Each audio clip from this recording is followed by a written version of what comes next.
A little girl with a rabbit backpack asked a stranger to sit with her at lunch. 3 months later, the stranger became her stepmother. But the real story wasn't about falling in love with a billionaire CEO. It was about what happens when loneliness finds loneliness, when a grieving child teaches two broken adults how to be human again, and when office gossip nearly destroys the one thing that saved all three of them. Stay with me until the end, hit that like button, and comment the city you're watching from so I can see how far this story travels. The cafeteria at Orion Media smelled like burnt coffee and microwaved leftovers, which was fitting because Evelyn Mercer felt burnt out and left over herself. She sat alone at a corner table near the windows, picking at a salad she didn't want, watching groups of coworkers laugh at inside jokes she'd never understand. It had been 6 weeks since she'd moved from Portland to take the graphic design position. 6 weeks of eating lunch by herself while pretending to be absorbed in her phone. 6 weeks of wondering if she'd made a catastrophic mistake. The job was fine. The work was fine. Everything was fine in that hollow, unsatisfying way that made her want to scream. She stabbed a cherry tomato with her fork. "Excuse me." Evelyn looked up. A little girl stood beside her table, maybe 6 years old, wearing a Navy school uniform and clutching the straps of a white backpack shaped like a rabbit. She had serious dark eyes and brown hair pulled into two uneven pigtails that suggested she'd done them herself. "Can I sit with you?" the girl asked. Evelyn blinked. "Oh, sure." The girl climbed onto the chair across from her with the careful concentration of someone performing a complicated task. She set her backpack on the table. The rabbit's ears flopped sideways, and pulled out a juice box, a sandwich wrapped in wax paper, and a drawing pad. "I'm Lucy," the girl announced, stabbing the straw into her juice box with more force than necessary. Apple juice spurted onto the table. "I'm Evelyn." She grabbed a napkin and pushed it across the table. "You go to school around here?" "St. Michael's. It's 3 blocks away." Lucy wiped up the juice without much success. "My dad works here, so I come for lunch sometimes when Mrs. Patterson has her book club." "Mrs. Patterson?" "My nanny." Lucy said it like the word tasted bad. "She's nice, but she talks about feelings a lot, and I don't always have feelings to talk about." Evelyn felt something crack open in her chest, something that had been sealed shut for weeks. "Yeah, I get that." Lucy unwrapped her sandwich, examined it, made a face, and took a bite anyway. "What do you do here?" "I design things, websites mostly, layouts for campaigns." "That sounds boring." Evelyn laughed, actually laughed, for the first time in days. "Sometimes it is. Do you like it?" "I don't know yet." Evelyn tilted her head. "Do you like school?" "No, but I go anyway." Lucy pulled out a purple crayon and started drawing something that looked like a giraffe wearing a hat. "Mrs. Patterson says that's called responsibility." "Mrs. Patterson sounds very wise." "She cries during commercials with puppies in them." Evelyn covered her mouth, trying not to laugh again. "That doesn't mean she's not wise." Lucy considered this seriously. "I guess." They ate in comfortable silence for a minute. Lucy drew. Evelyn ate her terrible salad. Through the windows, rain streaked down the glass in uneven rivers, turning the city into watercolor smudges. "Do you have kids?" Lucy asked suddenly. "No." "Do you want kids?" "I don't know. Maybe." Evelyn set down her fork. "Why?" Lucy shrugged, not looking up from her drawing. "You seem like you'd be good at it. You didn't tell me to go sit somewhere else." Something twisted in Evelyn's throat. "Why would I tell you that?" "Most people do." Lucy said it matter-of-factly, like she was reporting the weather. "They say kids don't belong in the employee cafeteria. Or they act nice, but they're not really nice. They're just pretending because of my dad." Evelyn frowned. "Who's your dad?" Lucy looked up, eyes wide. "You really don't know?" "Should I?" "Nathaniel Bennett. He's the CEO." The cherry tomato Evelyn had been stabbing rolled off her plate and onto the floor. "Oh," she said faintly. "Everyone knows who I am because of him." Lucy went back to her drawing, adding purple spots to the giraffe. "That's why people are fake nice. They think if they're nice to me, my dad will promote them or something. But you didn't know, so you're real nice." Evelyn didn't know what to say to that. She'd seen Nathaniel Bennett exactly twice. Once during her interview in a conference room she hadn't been important enough to enter. and once in the lobby when he'd walked past without looking at anyone. Tall, dark-haired, expensively dressed, and completely untouchable. The kind of man who existed in a different atmosphere than regular people. "Your giraffe is very good," Evelyn said finally. Lucy brightened. "Thank you. Her name is Madeline, and she lives in a glass house so she can see the stars." "Does she get lonely?" "Sometimes, but she has a friend who's a cloud, so the cloud visits her when it rains." Evelyn felt that crack in her chest widen. "That's a good friend." "The best kind." Lucy pushed the drawing across the table. "You can have this one if you want." "Really?" "Yeah, Madeline would like you." Evelyn looked down at the purple giraffe standing beside a lopsided rectangle that was probably the glass house. A gray blob hovered nearby. The cloud friend. "Thank you, Lucy. I love it." Lucy beamed.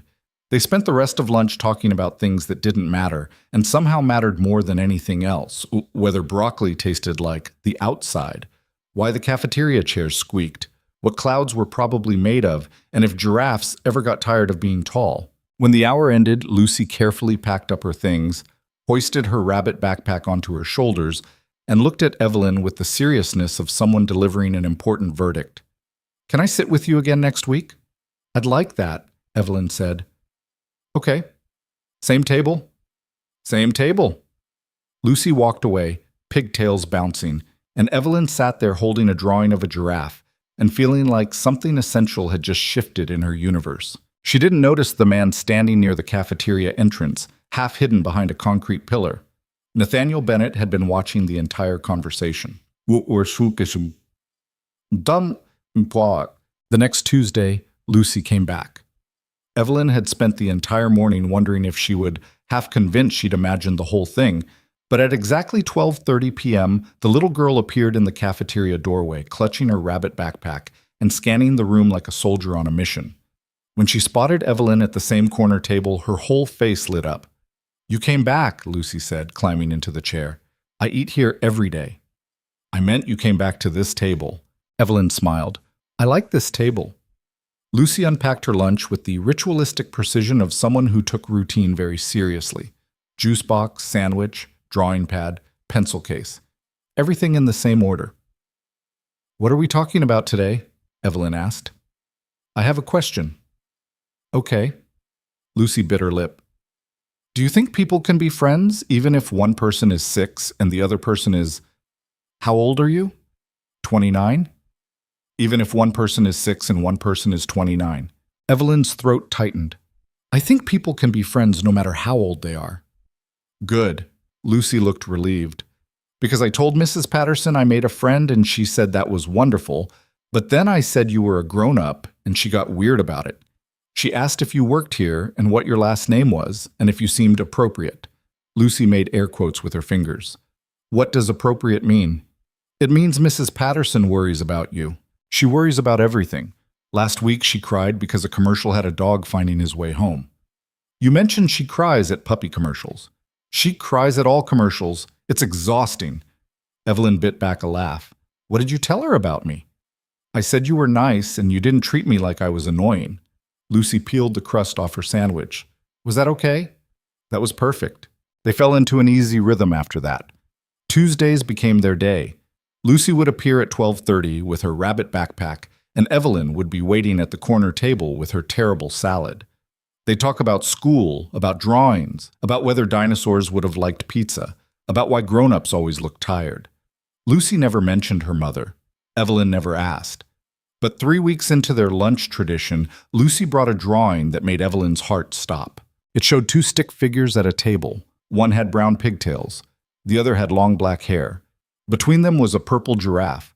At the top, in careful first-grade handwriting, Lucy had written, "My friend Evelyn." "This is beautiful," Evelyn whispered. "You can keep it. I made it for you." "Lucy, Evelyn's voice cracked. "Thank you." Lucy looked down at her sandwich, suddenly shy. "You're the only person who talks to me like I'm interesting. Everyone else talks to me like I'm a trophy or a problem." Evelyn didn't trust herself to speak. "I used to have a mom," Lucy said quietly. "But she died when I was 4. I don't remember her very much, just little pieces.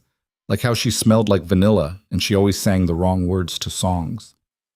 I'm so sorry. It's okay. It was a long time ago. Lucy picked at her sandwich. But people got weird after. They either ignored me or they were too nice, like I was made of glass.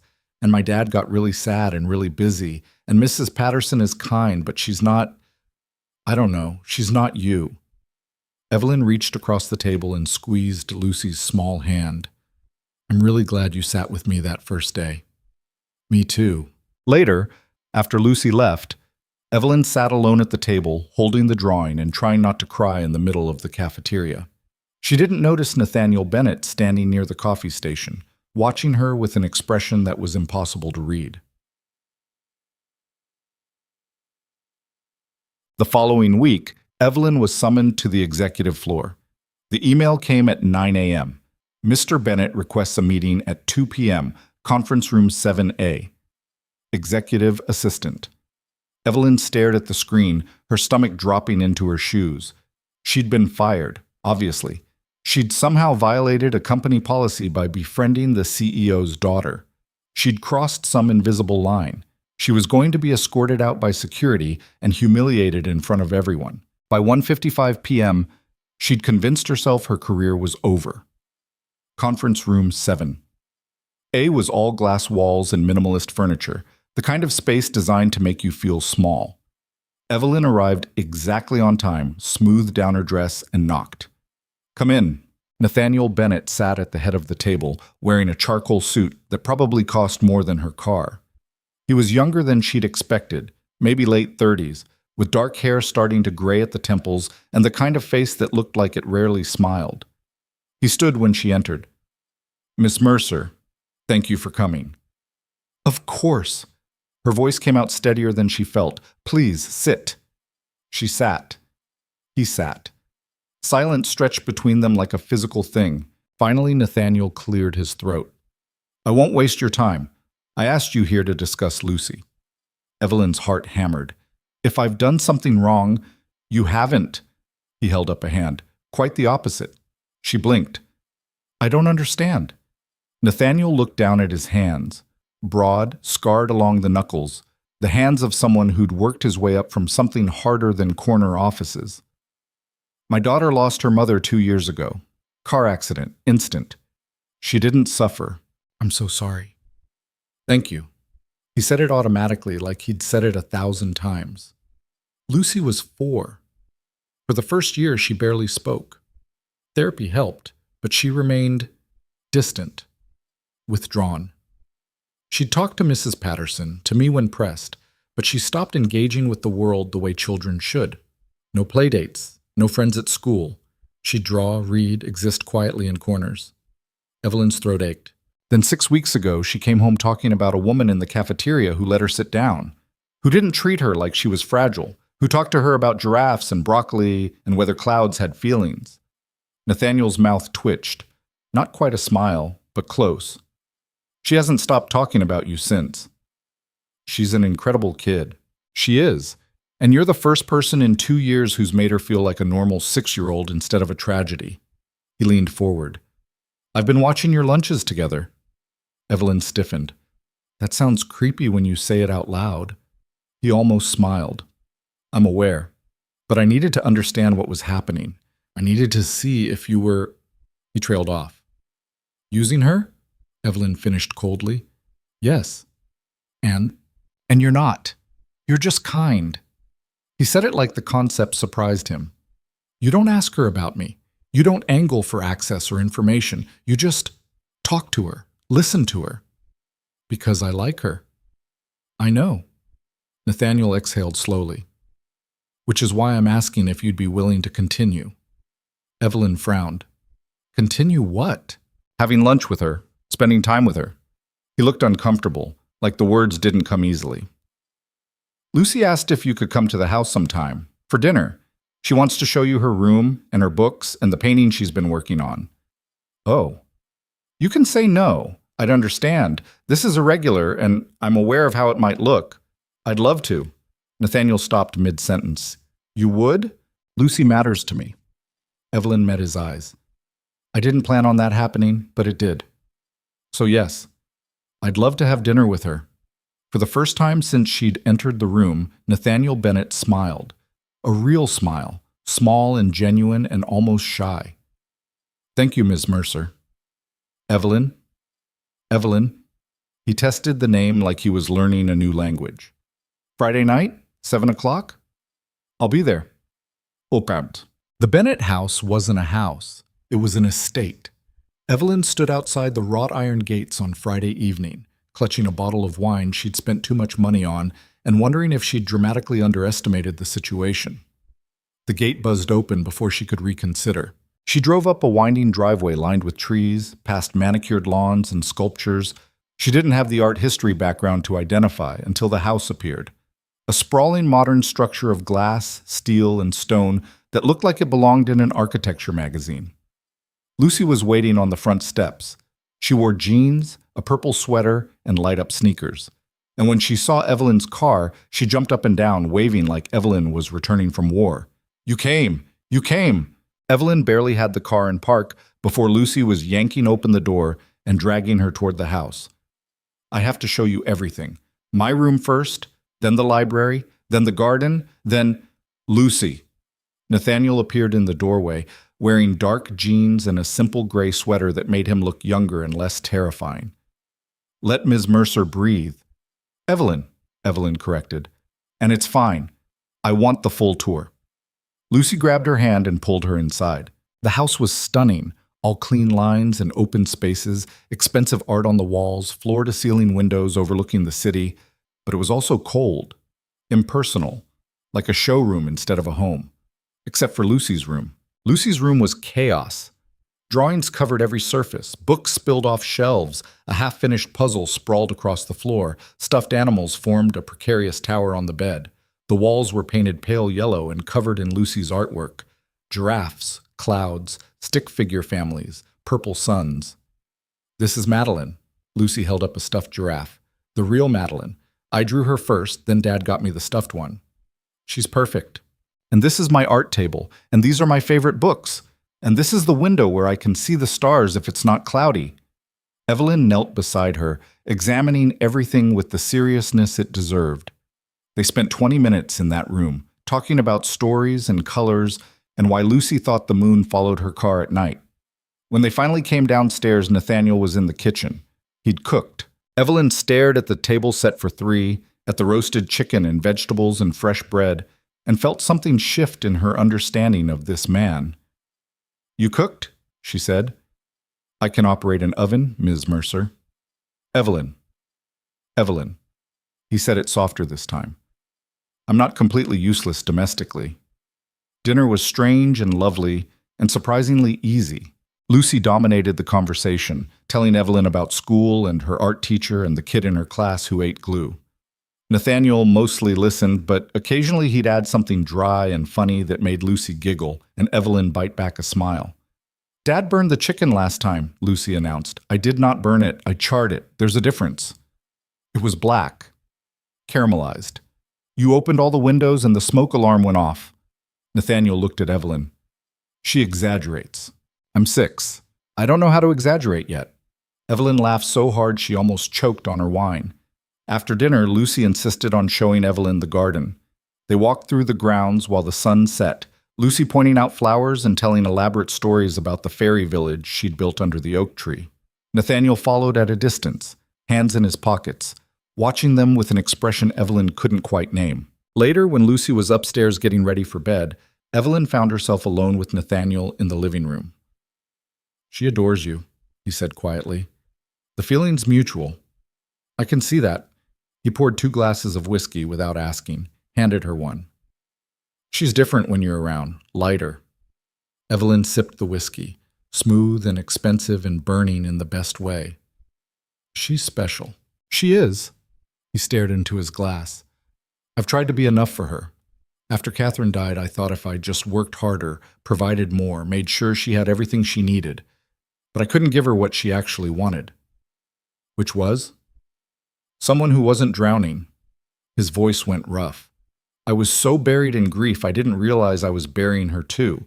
By the time I came up for air, she'd already learned to be small and quiet and not ask for too much. You're a good father, Nathaniel. I'm a present father. There's a difference. No. Evelyn set down her glass. You're a good father who's doing his best in an impossible situation. Lucy knows you love her. Does she? Yes.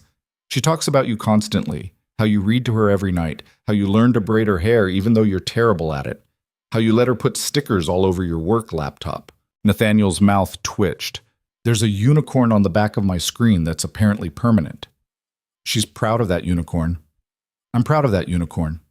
They smiled at each other, and something hummed in the air between them, something warm and unexpected and terrifying. Evelyn, Lucy's voice echoed from upstairs. Come say goodnight. Evelyn stood quickly. I should. Go ahead. She found Lucy in bed, surrounded by stuffed animals, her hair damp from a bath and smelling like strawberry shampoo. Will you come back? Lucy asked. If you want me to. I do. Dad does too.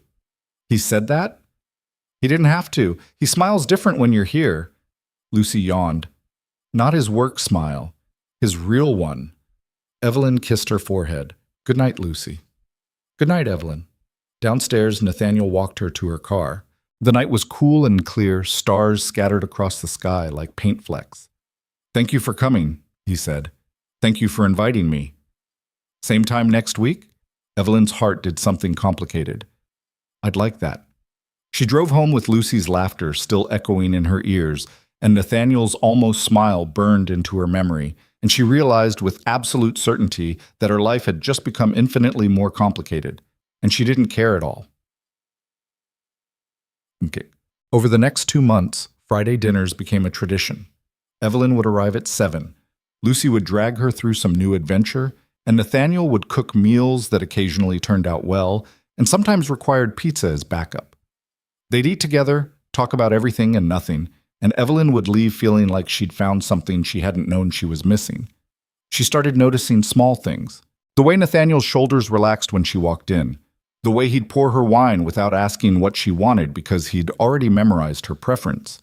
The way he looked at her when Lucy was distracted, like he was solving an equation he couldn't quite figure out. And she noticed the way she'd started checking her reflection before Friday dinners.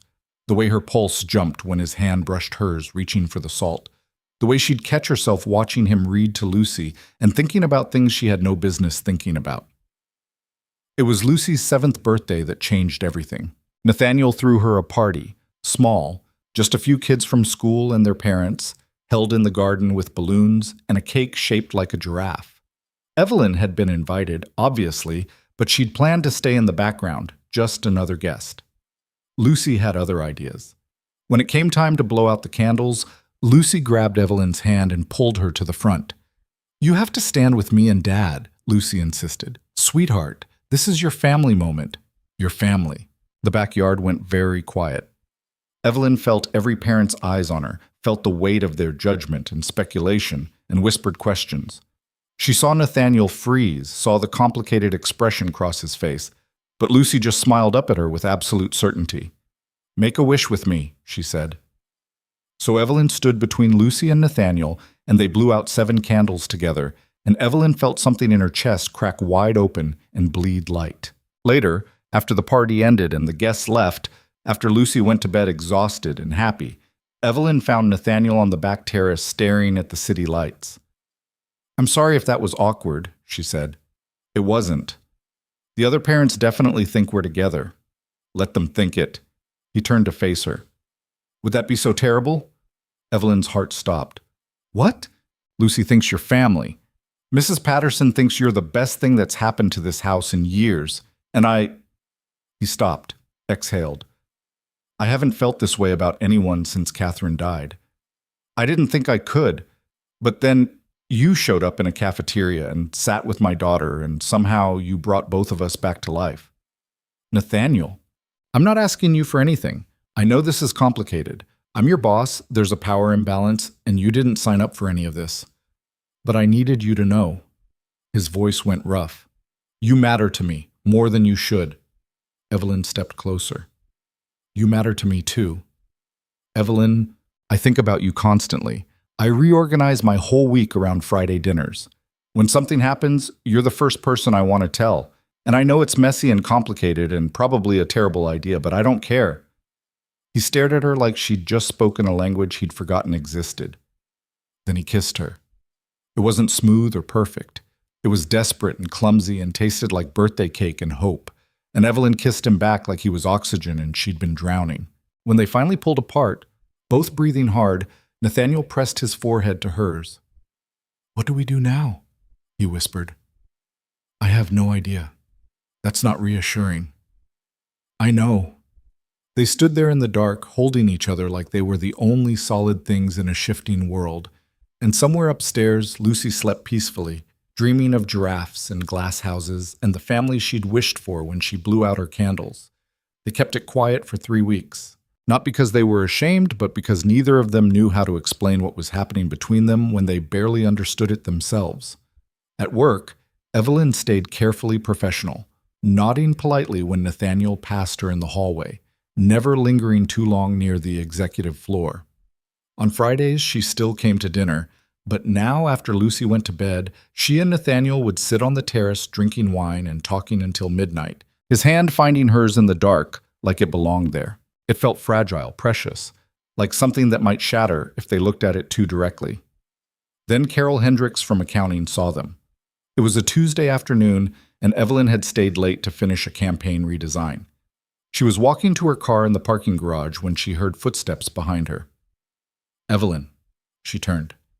Nathaniel stood 10 feet away, tie loosened, looking exhausted. "Hey," she said, smiling despite herself. "What are you still doing here?" Conference call with Tokyo ran long. He walked closer. "You?" "Deadline." She gestured at her laptop bag. "The Peterson account is being difficult." Peterson's always difficult. He stopped in front of her, close enough that she could smell his cologne. "Are you hungry?" "Starving." "There's a Thai place 2 blocks from here. Terrible ambiance, incredible food."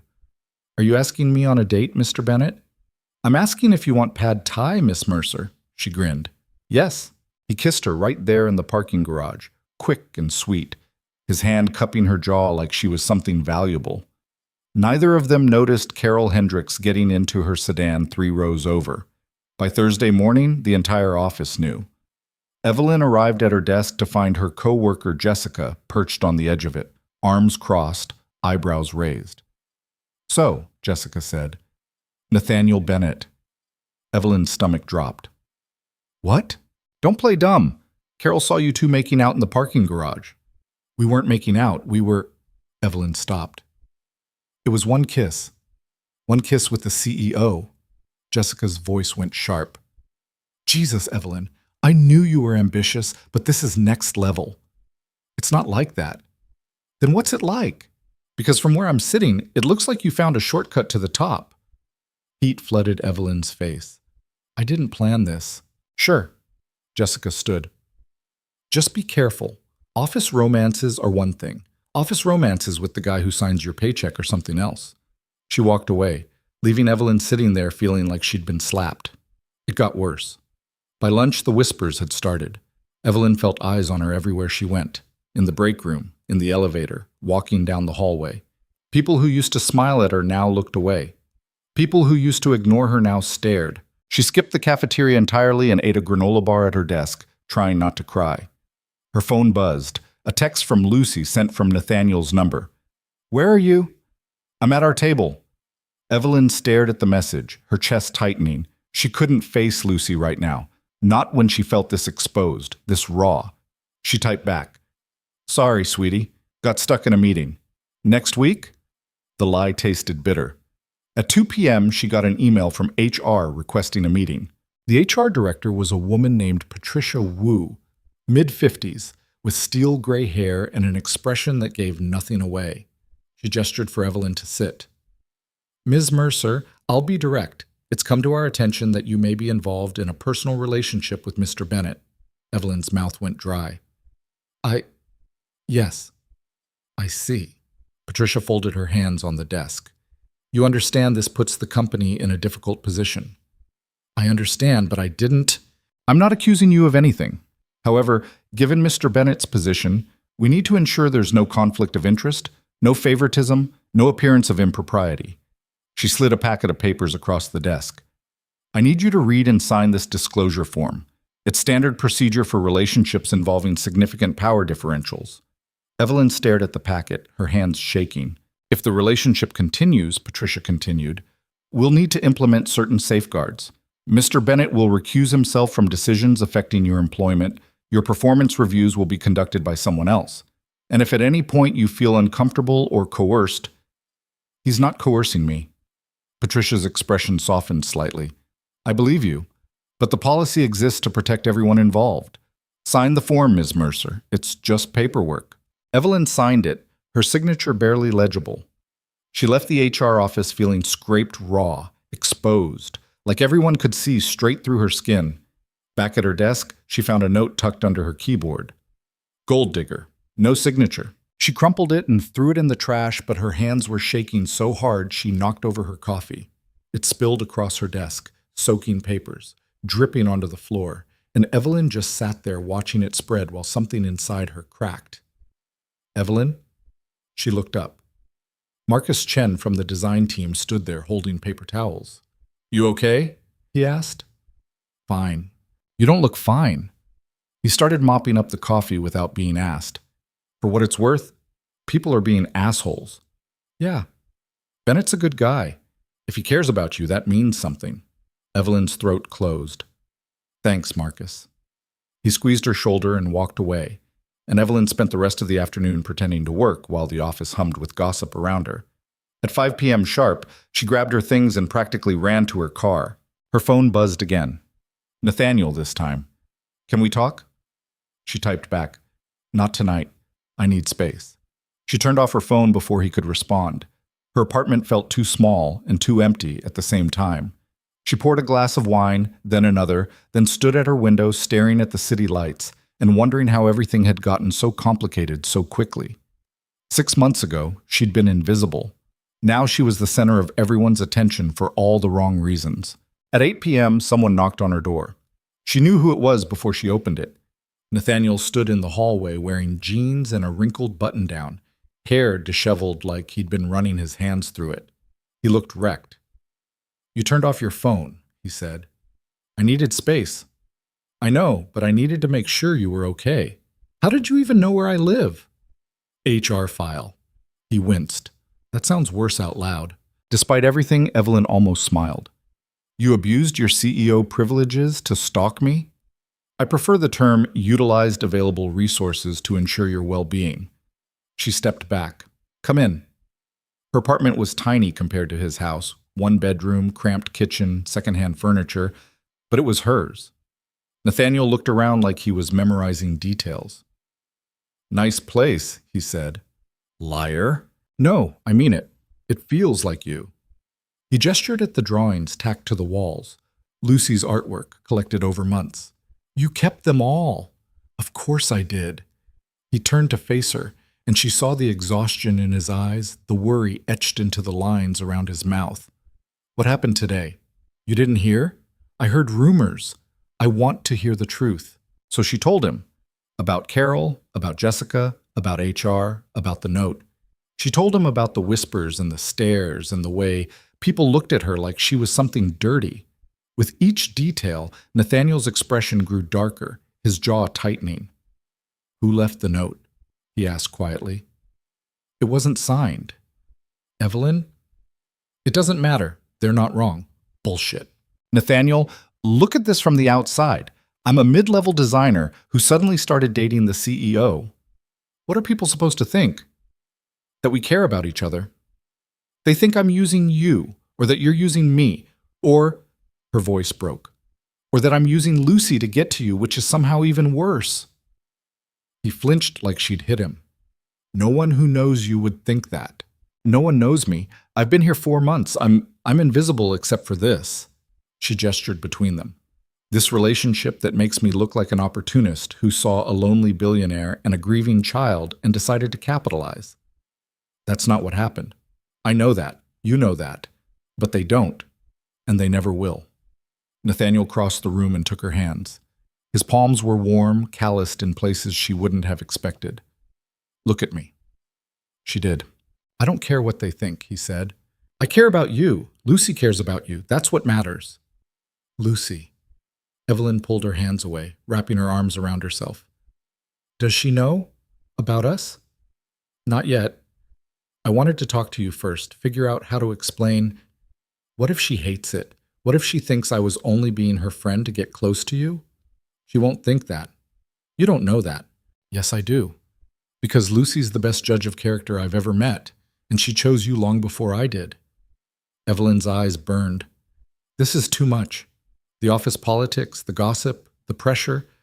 I didn't sign up for this. Neither did I. His voice cracked. I didn't plan on falling for someone. I didn't plan on wanting you so much it physically hurts when you're not around. But here we are, and I'm not sorry about it. Nathaniel, if this is too hard, if you need to walk away, I'll understand. I'll even help you find another position somewhere else, if that's what you need. But don't walk away because you're afraid of what other people think. Walk away because you don't want this. Because you don't want me. I do want you. That's the whole problem. He stepped closer, and she could smell his cologne mixed with coffee and exhaustion. Then what are we doing? I don't know. That's not good enough. It's all I have right now. They stood there in her tiny living room, close enough to touch, but not touching, and Evelyn felt the weight of everything unsaid pressing down on her chest. Lucy asked about you today, Nathaniel said finally. At lunch. She was confused why you weren't there. Guilt twisted in Evelyn's stomach. What did you tell her? That you were busy with work. But she's not stupid, Evelyn. She knows something's wrong. I can't see her right now. Why not? Because if people think I'm using you, they definitely think I'm using her. And I can't... Her voice broke. I can't let her get hurt because of me. So your solution is to hurt her by disappearing? That's not fair. None of this is fair, but you don't protect her by abandoning her. Evelyn turned away, staring at the wall covered in Lucy's drawings. A giraffe in a glass house. A purple sun. 3 stick figures at a table. I need time, she said quietly. To figure out what I'm doing, to let the gossip die down. How much time? I don't know. She heard him exhale, long and slow. Okay. Okay? I'm not going to force you into anything, but Evelyn, his voice went rough. Lucy's already lost one person she loved. If you're going to walk away from her, do it now. Don't drag it out. She deserves better than that. The words hit her like a punch to the gut. I'm not walking away from her. Then what are you doing? I'm trying to protect her. By breaking her heart? By making sure people can't say I used her to get to you. Nathaniel was quiet for a long moment. When he spoke again, his voice was cold. So you're willing to sacrifice your relationship with a 7-year-old girl to protect your reputation. That's not what I'm doing, isn't it? You don't understand. I understand perfectly. You're scared, so you're running. And the person who's going to pay for that is my daughter. Evelyn whirled around. Don't you dare turn this on me. I'm trying to do the right thing. The right thing is showing up. The right thing is proving them wrong by being exactly who you've always been. Someone who cares about Lucy because she's Lucy, not because of who her father is. And how do I prove that when everyone's already made up their minds? By not giving a damn what they think. Easy for you to say. You're Nathaniel Bennett. You own this company. I'm just what? Just the woman I'm in love with? Just the person who brought my daughter back to life? Just someone who matters? The words hung in the air between them. You love me? Evelyn whispered. Of course I love you. I thought that was obvious. You never said it. I'm saying it now. He crossed to her, took her face in his hands. I love you. Completely. Inconveniently. Terrifyingly. And I know it's complicated and messy and the timing is awful, but I don't care. Evelyn's vision blurred. I love you too. Then trust me. Trust us. I'm trying. He kissed her then, soft and desperate, and she kissed him back because she couldn't not, because he felt like home and terror all at once. When they broke apart, both breathing hard, Nathaniel pressed his forehead to hers. Come to dinner Friday, he said. Talk to Lucy. You don't have to have all the answers. Just be there. What if I make it worse? You won't. You can't know that. I know you. That's enough. He left a few minutes later, and Evelyn stood in her apartment surrounded by Lucy's drawings and wondered how she'd managed to make everything so complicated. The next few days passed in a blur of avoidance and anxiety. Evelyn threw herself into work, staying late, skipping lunch in the cafeteria, ignoring the stares and whispers. She told herself she was being professional, maintaining boundaries, doing the smart thing. But at night, alone in her apartment, she couldn't stop thinking about Lucy sitting at their corner table alone. Friday came too quickly. At 6 p.m., Evelyn sat in her car outside the Bennett house, gripping the steering wheel so hard her knuckles went white. She'd changed her outfit 3 times, rehearsed what she'd say to Lucy a dozen different ways, and still had no idea how to explain herself to a 7-year-old. Finally, she forced herself to get out of the car. Lucy answered the door. She looked smaller than Evelyn remembered, wearing purple pajamas with stars on them and holding her stuffed giraffe. Her eyes were red-rimmed, and when she saw Evelyn, her whole face crumpled. "You came," Lucy whispered. "I came. I thought you forgot about me." The words felt like a knife between Evelyn's ribs. She knelt down, eye level with this fierce little girl who'd somehow become the center of her universe. "I could never forget about you. Then why didn't you come to lunch? For 2 weeks you weren't there." "Because," Evelyn's throat closed, "because I was scared." "Of what?" "Of people thinking bad things. About me, about your dad, about you." Lucy's frown deepened. "What kind of bad things?" "That I was only your friend to get close to your dad. That I didn't really care about you." "That's stupid." Despite everything, Evelyn almost laughed. "Yeah, it is." "Do you care about me?" "More than almost anything." "Then it doesn't matter what people think." Lucy said it with the absolute certainty of childhood. "Mrs. Patterson says people who gossip are just bored and sad. She says their opinions are like—" Lucy scrunched up her face, trying to remember. "Like farts. Noticeable for a second, but then they go away and nobody remembers." This time Evelyn did laugh, tears streaming down her face. "Mrs. Patterson is very wise. She cries at dog food commercials, but she's smart about people stuff." Lucy threw her arms around Evelyn's neck. "Please don't leave again. I missed you so much it hurt." Evelyn held her tight, breathing in strawberry shampoo and childhood and everything she'd been terrified to lose. "I missed you too. I'm so sorry, Lucy." "Are you sorry enough to stay for dinner? Dad's making spaghetti and it looks like a crime scene." "I heard that," Nathaniel called from the kitchen. "You were supposed to." Lucy grabbed Evelyn's hand and pulled her inside. "Come look, it's really bad." They found Nathaniel in the kitchen, wearing an apron that said, "Kiss the cook," and staring at a pot of sauce that looked more like evidence of a violent incident than anything edible. "Is that supposed to be marinara?" Evelyn asked. He looked up, relief flooding his face when he saw her. "I was going for traditional Italian. I may have achieved biological warfare. We're ordering pizza, aren't we?" "God, yes, please." Lucy climbed onto a bar stool, swinging her legs. "Dad can't cook anything except grilled cheese, and even that's questionable." "I make excellent grilled cheese. You burned 3 of them last week." 2, and that was the toaster's fault." Evelyn felt something in her chest unknot, watching them bicker with the easy familiarity of people who'd survived grief together. She'd missed this. She'd missed them. Over pizza, pepperoni for Lucy, vegetarian for Evelyn, everything for Nathaniel, they fell back into their old rhythm. Lucy talked about a science experiment involving baking soda volcanoes that had gotten enthusiastically out of control, a substitute teacher who wore very loud shirts, and a playground dispute that had required aggressive negotiation. Aggressive negotiation? Evelyn raised an eyebrow. "Tommy Walters said girls couldn't play soccer, so I scored 3 goals on him and made him cry." Mrs. Patterson said, "I need to work on my conflict resolution skills, but I think my skills are fine." Nathaniel covered his mouth, clearly trying not to laugh. After dinner, Lucy wanted to show Evelyn something in her room. They went upstairs while Nathaniel cleaned up, and Lucy pulled out a painting from under her bed. It showed 3 people at a table. Even in abstract watercolors, Evelyn recognized them. Herself, Nathaniel, and Lucy. "I made this after my birthday," Lucy said. "After I saw you and Dad kissing on the terrace." Evelyn's stomach dropped. "You saw that?" "I was getting water. I wasn't spying, I promise." Lucy bit her lip.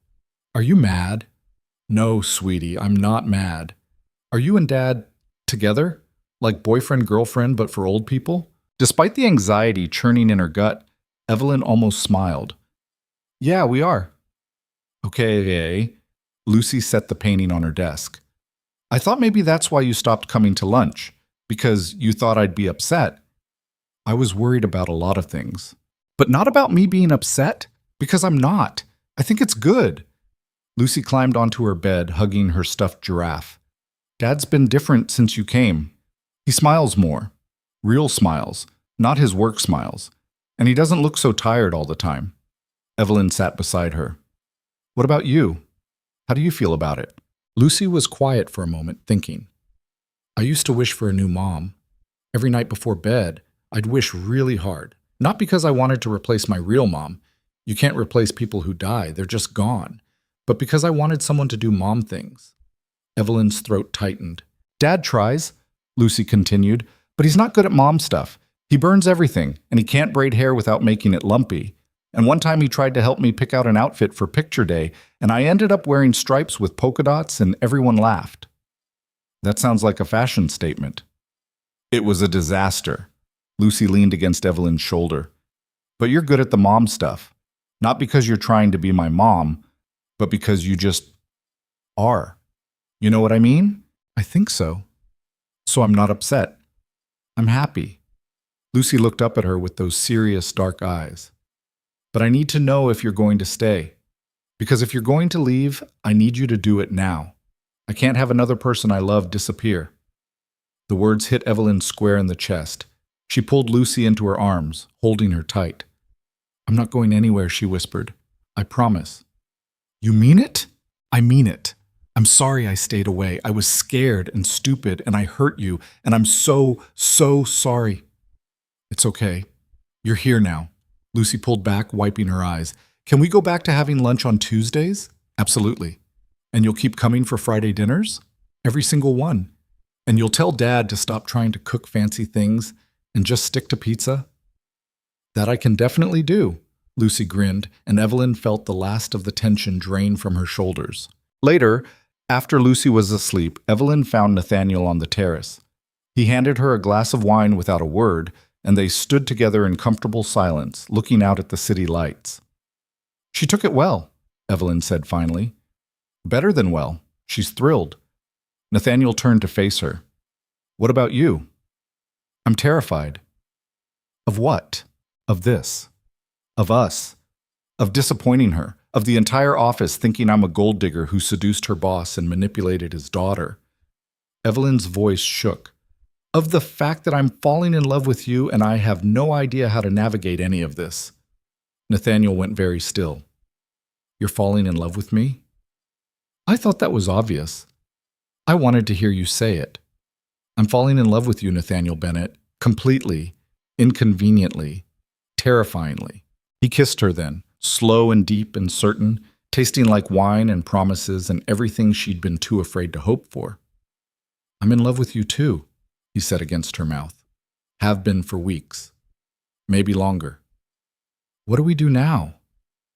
We stop hiding. We stop apologizing for caring about each other. We stop letting other people's opinions dictate our lives. Easy for you to say you're the CEO, which is exactly why it matters. On Monday, I'm calling an all-staff meeting. I'm telling everyone that we're together, that it's serious, and that anyone who has a problem with it can submit their concerns directly to me. His jaw set. And then I'm making it very clear that any harassment or gossip directed at you will be grounds for termination. Nathaniel, you can't watch me. That'll make it worse. People will think I'm hiding behind you, or they'll realize I'm serious and back off. He took her hands. I'm done watching you suffer because people are small-minded and cruel. You're the best thing that's happened to me and Lucy in years. I won't apologize for that, and I won't let anyone make you feel like you should. Evelyn looked at him. This man who'd somehow become essential to her happiness, and felt something shift inside her. A decision made. A line crossed. Okay, she said quietly. Okay, what? Okay. We do this properly, together. No more hiding. Nathaniel pulled her close, pressing his forehead to hers. You're sure? No, but I'm doing it anyway.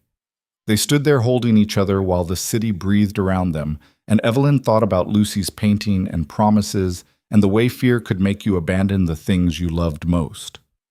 She was done running. Monday morning came too quickly. Nathaniel called the all-staff meeting for 10 a.m. The entire company crammed into the main conference hall, buzzing with speculation. Evelyn stood near the back, her stomach churning, while Nathaniel took the stage looking calm and unmovable in a dark suit that made him look every inch the CEO. "I'll keep this brief," he began, his voice carrying across the room. "As many of you know, I'm in a relationship with Evelyn Mercer from our design team." The room erupted in whispers. Nathaniel waited for silence, his expression giving nothing away. "This relationship is serious and ongoing. It began organically, outside of work, through my daughter. HR has been informed and appropriate protocols have been implemented to prevent any conflicts of interest." He paused, his gaze sweeping across the crowd. "What I will not tolerate is gossip, speculation, or harassment directed at Ms. Mercer. She is a talented professional who deserves respect. Our relationship does not affect her position, her workload, or her career trajectory. Anyone who believes otherwise is welcome to schedule a meeting with me to discuss their concerns directly." His voice went hard. "But if I hear about anonymous notes, exclusionary behavior, or any form of workplace hostility, there will be consequences. We're adults. We're professionals. Act like it." He stepped off the stage without waiting for questions. The room stayed silent for exactly 5 seconds before exploding into conversation. Evelyn slipped out before anyone could corner her, her heart pounding so hard she thought it might break through her ribs. She made it to the elevator, jabbed the button, and exhaled slowly when the doors closed. Her phone buzzed. "Nathaniel, you okay?" She typed back, "Surviving." That was intense. It needed to be done. Everyone's going to talk. Let them. "I meant what I said." Evelyn leaned against the elevator wall, feeling something like relief wash over her. The rest of the week was strange. Some people avoided her completely. Some people were aggressively friendly, like they wanted to prove they weren't part of the gossip problem. But the outright hostility faded, replaced by awkward acceptance. On Tuesday, Evelyn went to the cafeteria at 12:30. Lucy was already there, sitting at their corner table with 2 juice boxes and a drawing pad. When she saw Evelyn, her whole face lit up. "You came," Lucy said. "I promised I would." "I know, but I was still a little worried." Evelyn sat down, and for the first time in weeks, everything felt right. "What are we drawing today?" "A family of giraffes.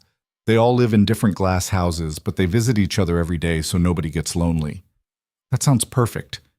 Lucy beamed and started drawing, and Evelyn watched her and thought about Nathaniel's speech and office politics and all the complicated, messy, terrifying parts of loving someone. But sitting there with Lucy, watching her add purple spots to a giraffe wearing a crown, Evelyn realized something important. The gossip would fade.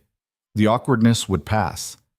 But this, Lucy's laughter, Nathaniel's quiet strength, the family they were building together, this was worth fighting for. So she'd fight. For 3 months, things were almost normal. The gossip didn't disappear entirely. Office gossip never did. But it faded to background noise, replaced by newer scandals and more interesting drama. Evelyn and Nathaniel settled into a careful rhythm, professional at work, family at home, always conscious of the line between the two worlds, even as that line grew increasingly blurred. Tuesday lunches with Lucy became sacred again.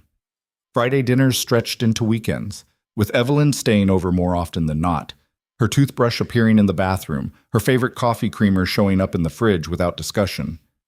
Lucy started calling her Evie instead of Evelyn, said with the casual possessiveness of a child who'd decided someone belonged to her. It felt fragile and permanent at the same time, like they were building something real on foundation that could still crack. Then the annual Orion Media Gala was announced. The gala was the company's biggest event of the year, a black tie fundraiser attended by everyone from junior staff to board members, clients, investors, and local media. Nathaniel had to go. As CEO, he was expected to give a speech, shake hands, smile for cameras, play the role of visionary leader. "You should come," he said one Friday night, pouring wine while Lucy did homework at the kitchen table. Evelyn looked up from the salad she was making. "To the gala? As my date." "That's a terrible idea." "Why?" Because the entire company will be there. The board will be there. Your investors will be there watching you show up with the woman everyone thinks is sleeping her way to the top. Lucy didn't look up from her math worksheet.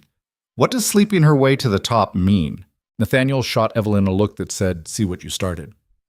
"It means people think I'm dating your dad to get promoted at work," Evelyn said carefully. "That's dumb. You're good at your job.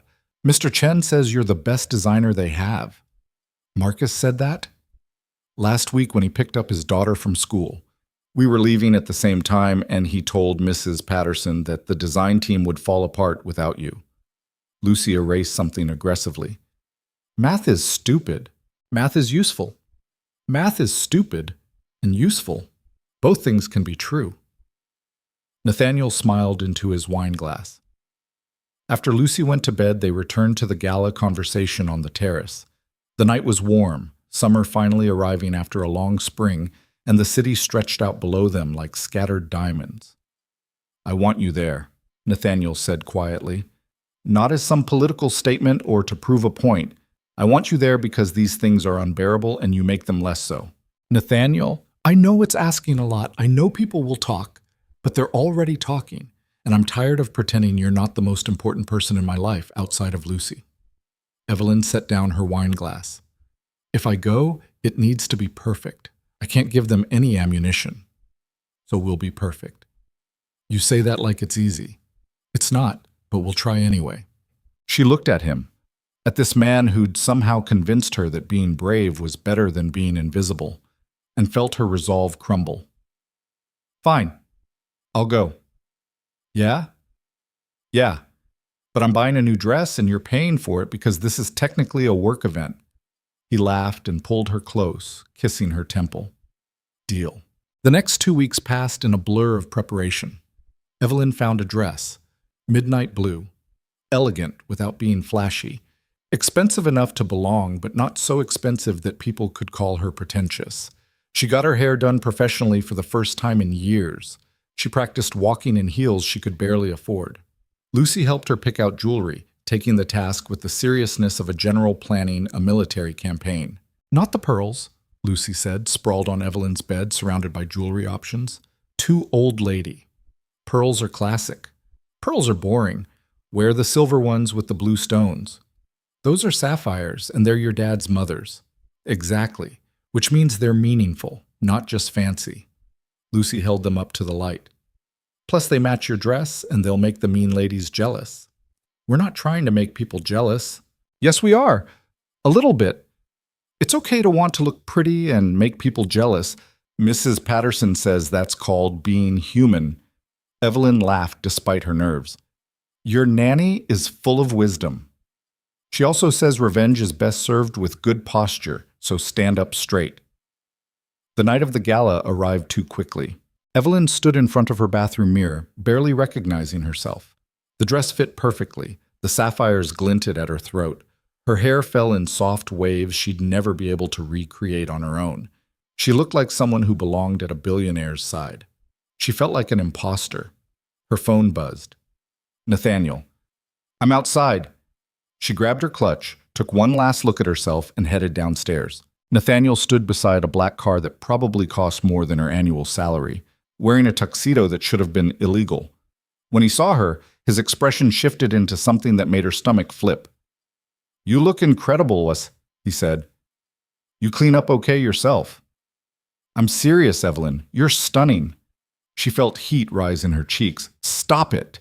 Not a chance." He opened the car door for her. "Ready?" "Absolutely not." "Perfect. Let's go." The gala was held at the Meridian Hotel, a historic building downtown with marble floors and crystal chandeliers, and the kind of old-money elegance that made Evelyn feel like she should be serving drinks rather than drinking them. They arrived fashionably late, just early enough to avoid being rude, just late enough to make an entrance.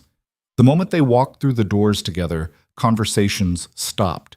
Evelyn felt every eye in the room turn toward them, felt the weight of judgment and speculation and curiosity pressing down like physical force. She wanted to run. She wanted to hide. She wanted to be anywhere but here. Then Nathaniel took her hand, lacing their fingers together, and leaned close enough to whisper, "Breathe." She did. They made their way through the crowd slowly. Nathaniel stopped to shake hands, introduce Evelyn, make small talk with board members and investors. Some people were kind. Some people were cold. Most were carefully neutral, their true opinions hidden behind practiced smiles. Nathaniel, a woman in her 60s approached, dripping in diamonds and condescension. I didn't expect to see you with a date. Margaret, you look lovely. Nathaniel's smile didn't reach his eyes. This is Evelyn Mercer. Evelyn, Margaret Rothschild. She's on our board. Charming. Margaret's gaze raked over Evelyn like she was evaluating livestock. And how exactly do you two know each other? We met through my daughter, Nathaniel said smoothly. How convenient. The word hung in the air like poison. Evelyn felt her face flush, but before she could respond, Nathaniel's hand tightened on hers. Actually, it was inconvenient, he said, his voice pleasant but his eyes hard. Falling in love wasn't on my agenda this year, but here we are. If you'll excuse us. He steered Evelyn away before Margaret could respond. I hate her, Evelyn muttered. Everyone hates Margaret. She knows it and enjoys it. She thinks I'm a gold digger. She thinks everyone is a gold digger. It's her worldview. They grabbed champagne from a passing waiter and found a relatively quiet corner near the windows. Outside, the city glittered against the night sky, and Evelyn tried to focus on that instead of the stares and whispers surrounding them. This was a mistake, she said. No, it wasn't. Everyone's looking at us. Let them look. Nathaniel. Hey. He turned to face her, blocking out the room. You belong here. Not because of me, but because you're brilliant and talented and you've earned your place at this company. Don't let people like Margaret make you forget that. Easy for you to say. It's not, actually, but I'm saying it anyway because it's true. Before she could respond, someone called Nathaniel's name. He squeezed her hand once, apologetically, and went to handle whatever crisis required the CEO's attention. Evelyn stood alone, clutching her champagne, trying to look like she wasn't actively wishing for the floor to swallow her whole. You're the one dating Bennett. She turned. A man in his 40s stood there, slightly drunk, tie askew. I am, Evelyn said carefully. Ballsy move. How long do you think it'll last? Excuse me? Come on, you're what, mid-20s? He's a widowed billionaire with a kid. This is a rebound at best, a calculated career move at worst. He leaned closer, and Evelyn could smell whiskey on his breath. No judgment. I'd do the same thing if I were you. You should walk away now, Evelyn said quietly. Or what? You'll tell your boyfriend? He can't fire everyone who thinks you're… Is there a problem here? Marcus Chen appeared beside them, champagne in hand, expression pleasant but his eyes sharp. The drunk man straightened, just making conversation. Looked like harassment from where I was standing. I wasn't… You were. And now you're leaving. Marcus smiled, but it wasn't friendly. Unless you want me to find Nathaniel and explain what I just heard. The man muttered something under his breath and walked away. Evelyn exhaled slowly. Thank you. Don't mention it, literally. If my wife finds out I almost started a fight at a work event, she'll kill me. Marcus clinked his glass against hers. For what it's worth, that guy's an asshole, and everyone knows it. Doesn't make it easier. No, but you've got people in your corner. Me, the design team, even some of the executives who aren't terrible. He gestured across the room. Plus, Bennett looks like he's about to murder someone every time someone looks at you wrong, which is honestly kind of romantic in a possessive CEO kind of way. Despite everything, Evelyn laughed. It's a lot. Love usually is. Marcus raised his glass. Hang in there. It gets easier. Does it? No idea. But that's what people say, so I'm passing it along. He wandered off, leaving Evelyn feeling slightly less alone. The evening dragged on. Dinner was served, some elaborate multi-course meal that Evelyn barely tasted. Nathaniel gave his speech, talking about innovation and growth and the future of Orion Media, and Evelyn watched him command the room with the easy authority of someone who'd been born to lead. After the speech, dancing started. Nathaniel found her immediately. Dance with me. I don't know how to dance like this. Neither do I. We'll fake it. He led her onto the dance floor, and suddenly they were surrounded by other couples, all eyes on them, and Evelyn's heart hammered so hard she thought everyone could hear it. Nathaniel pulled her close, one hand on her waist, the other holding hers. Just follow my lead. Your lead better be good. It's adequate at best. They moved together, and Evelyn tried to focus on the music instead of the stares, on Nathaniel's warmth instead of the whispers, on the fact that they were here together and that had to mean something. You're doing great, Nathaniel murmured. I'm sweating through this dress. No one can tell. I can tell. Then suffer silently and look beautiful doing it. She stepped on his foot. He didn't even flinch. Was that on purpose? Absolutely. He laughed, and Evelyn felt some of the tension drain from her shoulders. They danced through 2 songs before Evelyn needed air. She excused herself to the bathroom, grateful for a moment alone. The bathroom was all marble and gold fixtures, the kind of space designed to make you feel inadequate. Evelyn stood at the sink, pressing cool water to her wrists, trying to steady her breathing. The door opened. 2 women walked in, mid-conversation. Can't believe he brought her here. I can. Men like that always... They stopped when they saw Evelyn. Silence stretched between them, thick and awkward. One of the women, blonde, expensively dressed, vaguely familiar from the office, recovered first. Evelyn, you look lovely. Thank you. Must be quite the evening for you. It's definitely something. The other woman, younger, bolder, didn't bother with pleasantries.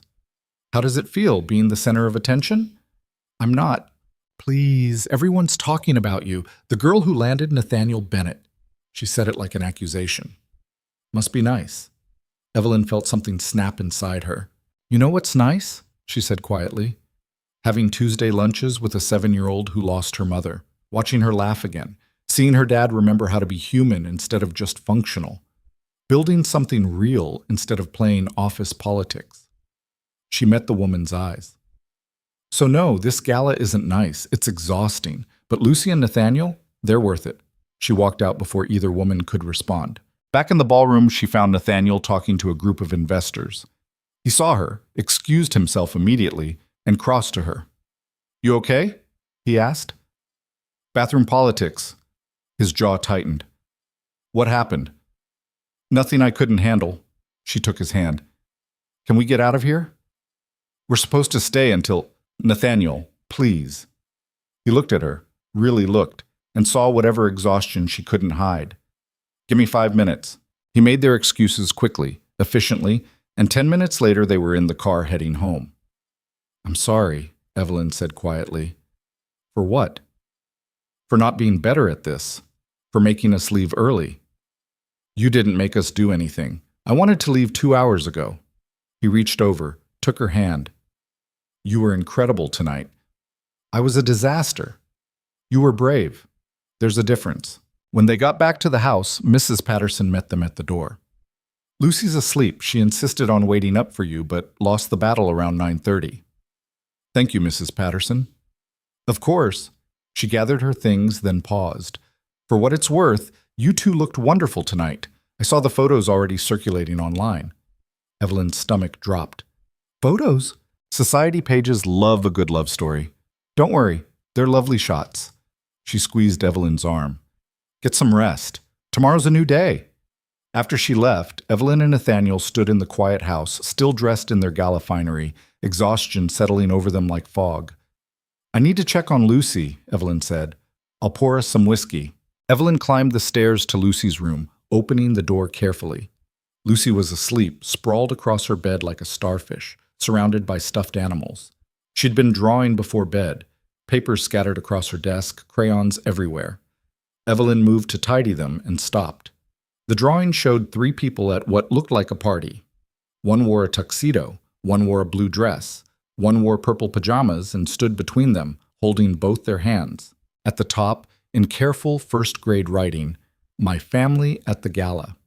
Evelyn picked it up with shaking hands. Lucy stirred. Evie? I'm here, sweetie. How was the party? It was long. Did you dance with Dad? I did. I stepped on his feet. Lucy giggled sleepily. He has big feet. They're hard to miss. Go back to sleep. Evie? Yeah? I'm glad you're home. Evelyn kissed her forehead, breathing in strawberry shampoo and childhood, and the simple certainty of being loved. Me too. Downstairs, Nathaniel had changed into jeans and a t-shirt, looking more like himself than he had all evening. He handed her whiskey, and they sat on the terrace in comfortable silence. Lucy made a drawing, Evelyn said finally, of all of us at the gala. She called us her family. Nathaniel was quiet for a moment. Is that okay? I don't know. Maybe. It's terrifying. Why? Because I love her. I love you. And tonight proved that half the world thinks I'm using both of you. Let them think it. We know the truth. Do we? Evelyn set down her glass. What is this, Nathaniel? What are we doing? We're building a life together. Are we? Because from where I'm sitting, it feels like I'm playing house in your world. And any minute someone's going to point out I don't belong here. You do belong here. Your house is worth millions. You have staff. Lucy goes to private school. I'm a graphic designer living in a cramped apartment who shops at Target. So? So we're from different worlds. Catherine was a public school teacher, Nathaniel said quietly. She drove a 15-year-old Honda. She thought my house was obscene and told me so regularly. It was the first time he'd voluntarily mentioned his late wife in detail, and Evelyn went very still. Catherine didn't care about money or status or any of it, Nathaniel continued. She cared about Lucy, about building a family, about being real in a world that rewards pretending. He looked at Evelyn. You remind me of her in that way. I don't want to be her replacement. You're not. You couldn't be. Catherine was Lucy's mother, and nothing changes that. He took Evelyn's hand. But you're something Lucy needs now. Something I need. Not because you're filling a void, but because you're creating something new. Evelyn's eyes burned. What if I can't do this? What if the pressure breaks us? Then we'll break and rebuild. But we'll do it together. She leaned against him, and he wrapped his arms around her, and they sat there while the city breathed around them. The next morning, Evelyn woke up in Nathaniel's bed to her phone exploding with notifications. The society pages had run the gala photos. She and Nathaniel on the red carpet, dancing, laughing at something someone said. In every shot, they looked happy, connected, like they belonged together. The comments section was a different story. Gold digger. She's pretty, but obvious. Poor kid, having this opportunist trying to replace her mom. He could do so much better. How long until she gets pregnant and locks it down? Evelyn read them all, feeling each one like a physical blow, until Nathaniel took the phone from her hands. Stop reading those. They think I'm using you. They don't know you. They don't have to. They see what they want to see. Her voice cracked. Maybe they're right. Evelyn, no, listen. I moved here for a job. I was lonely and invisible. Then I met your daughter, and suddenly I'm dating a billionaire and living in his house on weekends and wearing his dead mother's jewelry. How is that not exactly what they're saying? Because intent matters. Because Lucy chose you first. Because you were kind when you had nothing to gain from it. But I gained everything, a family, a relationship, stability. So did I. Nathaniel's voice went hard. I gained someone who makes my daughter laugh, someone who doesn't treat me like a walking checkbook, someone who calls me out when I'm being an ass and kisses me like she means it. You think you're the only one who benefited here? Lucy appeared in the doorway, still in her pajamas, clutching her stuffed giraffe. Why are you both yelling? We're not yelling, Nathaniel said, softer. Yes, you are. I can hear you downstairs. She climbed onto the bed between them. Is it because of the mean people on the internet? Evelyn blinked. How do you know about that? Mrs. Patterson was looking at her phone this morning, and she said some people need to mind their own business and also maybe learn some manners. Lucy leaned against Evelyn. She was talking about the gala pictures. Lucy, I don't care what they say. You're not using us. You're just here, and that's good. She looked up at Evelyn with absolute certainty. Right? Evelyn pulled her close, fighting tears. Right. Can we have pancakes? Lucy asked. The fancy ones with the chocolate chips? Absolutely, Nathaniel said. They made pancakes together, Nathaniel burning the first batch, Lucy insisting on way too many chocolate chips, Evelyn trying to salvage the disaster into something edible. By the time they sat down to eat, covered in flour and laughing at nothing, Evelyn felt the heaviness from the morning start to lift, but that afternoon, everything shattered. Evelyn was back at her apartment, catching up on laundry and trying not to obsess over the gala fallout, when her phone rang. Unknown number. Hello? Ms. Mercer? This is David Chen from the Pacific Standard. I'm writing a piece about Nathaniel Bennett and wondered if you'd like to comment. Her stomach dropped. Comment on what? On your relationship. How it started. Whether it's affected your position at Orion Media. What you'd say to people who question your motives. No comment. Are you using his daughter to... She hung up, her hands shaking. The phone rang again immediately. Different number, different reporter, same invasive questions. Then again. And again. By the time Nathaniel called an hour later, Evelyn had ignored 23 calls and her voicemail was full. Where are you? He asked without preamble. My apartment. Why? There are photographers outside my house. 4 reporters called my office. Someone leaked information about you to the press. What kind of information? Your employment history, your salary, where you grew up, where you went to college. His voice was tight with anger. Nothing damaging, but enough to build a narrative. Evelyn felt cold all over. What narrative? That you're a small-town girl who moved to the city and landed a CEO by befriending his daughter. They're framing it like some calculated campaign. That's not what happened. I know, but they don't care about truth. They care about clicks and ad revenue and scandal. Evelyn sat down hard on her couch. What do we do? You stay inside. Don't answer the door. Don't talk to any reporters. I'm calling our PR team and our lawyers.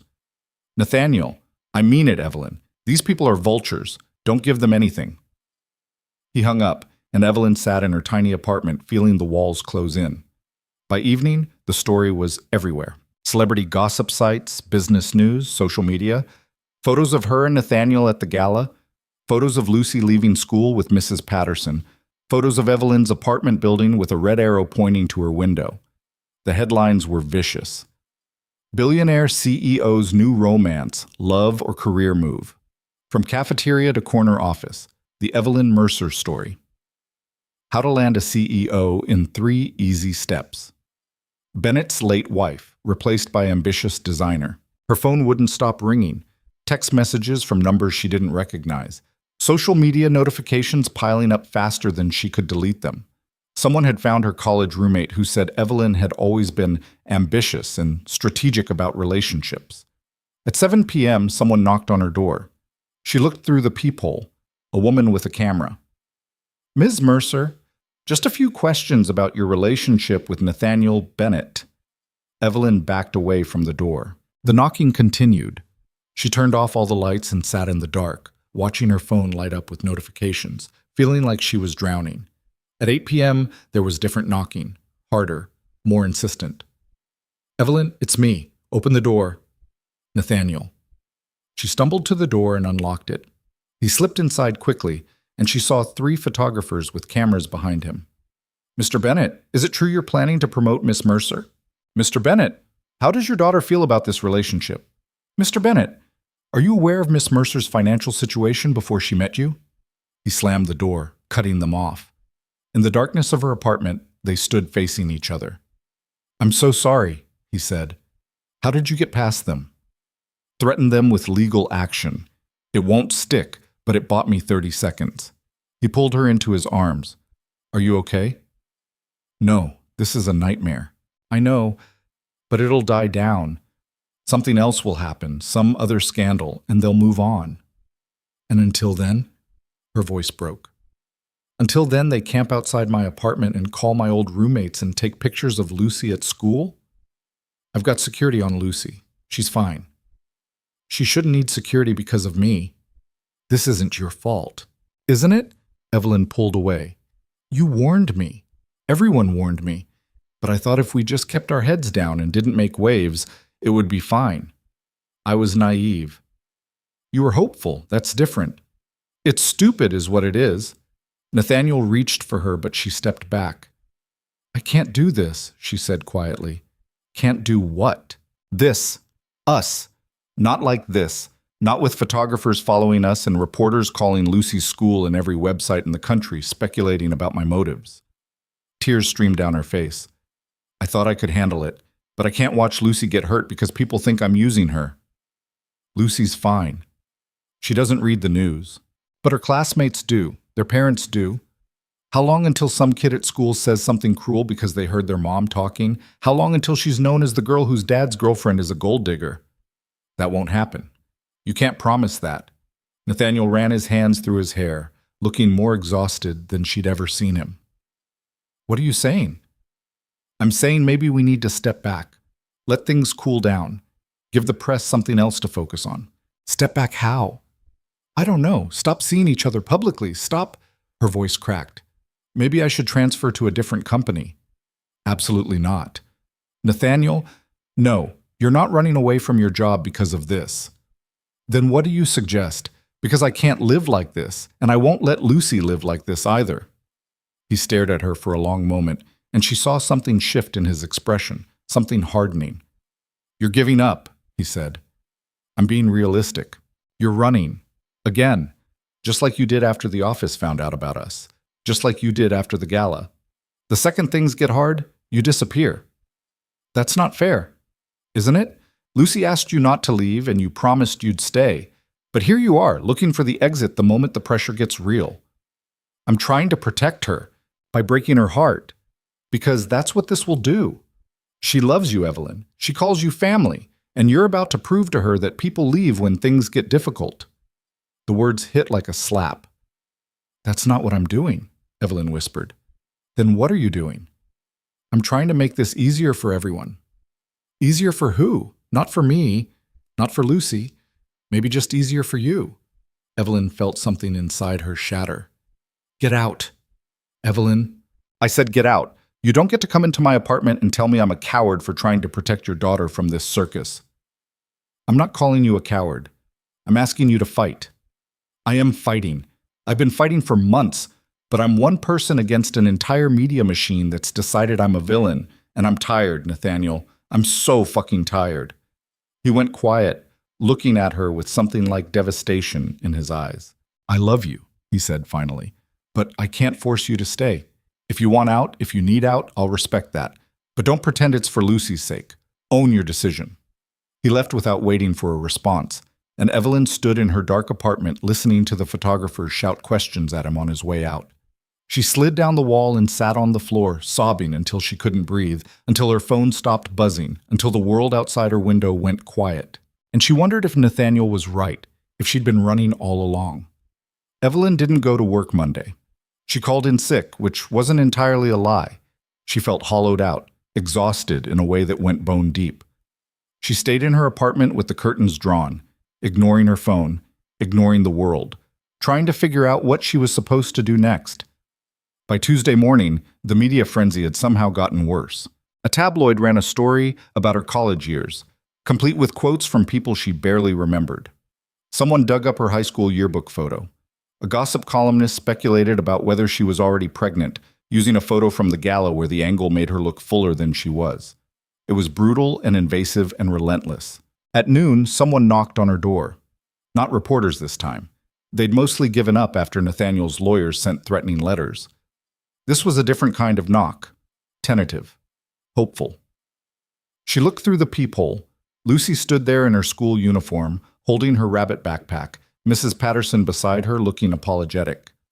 Evelyn's heart stopped. She opened the door. Hi, Lucy said quietly. Hi, sweetie. What are you doing here? You weren't at lunch today, or yesterday. I wanted to make sure you were okay. Mrs. Patterson cleared her throat. I tried to tell her this wasn't appropriate, but she was quite insistent. I'm sorry, Ms. Mercer. It's fine. Evelyn knelt down to Lucy's eye level. I'm okay. Just been busy with work. You're lying, Lucy said it matter-of-factly, without accusation. You look sad.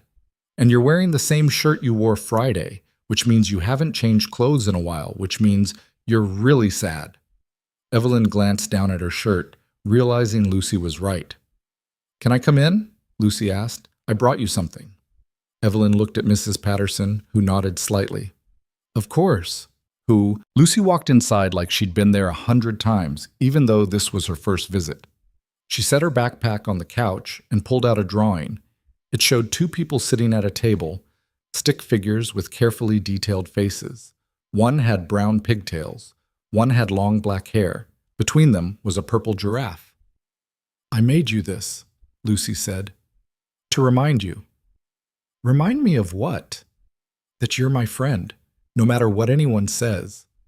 Evelyn's vision blurred. "I heard Dad on the phone with his lawyer," Lucy continued. "He was really mad about the newspapers. He said they were writing mean things about you, and it wasn't fair." She looked up at Evelyn with those serious, dark eyes. "Is that why you're hiding?" "I'm not hiding." "Yes, you are. Mrs. Patterson does the same thing when people are mean to her. She calls it taking a mental health day, but it's really just hiding until she feels brave again." Mrs. Patterson's cheeks reddened slightly, but she didn't deny it. Evelyn sat down on the couch, and Lucy climbed up beside her. "People are saying things about me," Evelyn said carefully. "Things that aren't true, and it's hard to know what to do about it." "What kind of things?" "That I'm only friends with you because of your dad. That I'm using you." Lucy frowned. "That's stupid." "Maybe, but a lot of people believe it." "Then they're stupid too." Lucy leaned against her. "You know what Mrs. Patterson says about people who gossip? That their opinions are like farts?" "She said that?" Mrs. Patterson looked mortified. Lucy nodded seriously. "She said it last month when some lady at the grocery store was talking about Dad dating someone new. She said gossip is just noise, and noise goes away if you ignore it long enough." "Mrs. Patterson is very wise," Evelyn said. "I know. That's why I brought her with me." Lucy reached into her backpack again and pulled out a juice box. "I also brought you this. Apple juice makes everything better." Despite everything, Evelyn laughed. "Thank you, sweetie." They sat together drinking juice boxes, Lucy chattering about school, about a science project involving plants that were extremely dramatic, about a boy who'd tried to cheat off her math test and learned that was a mistake. Mrs. Patterson excused herself to make a phone call, giving them space. After a while, Lucy went quiet. "Are you going to leave us?" she asked. Evelyn's heart cracked. "What?"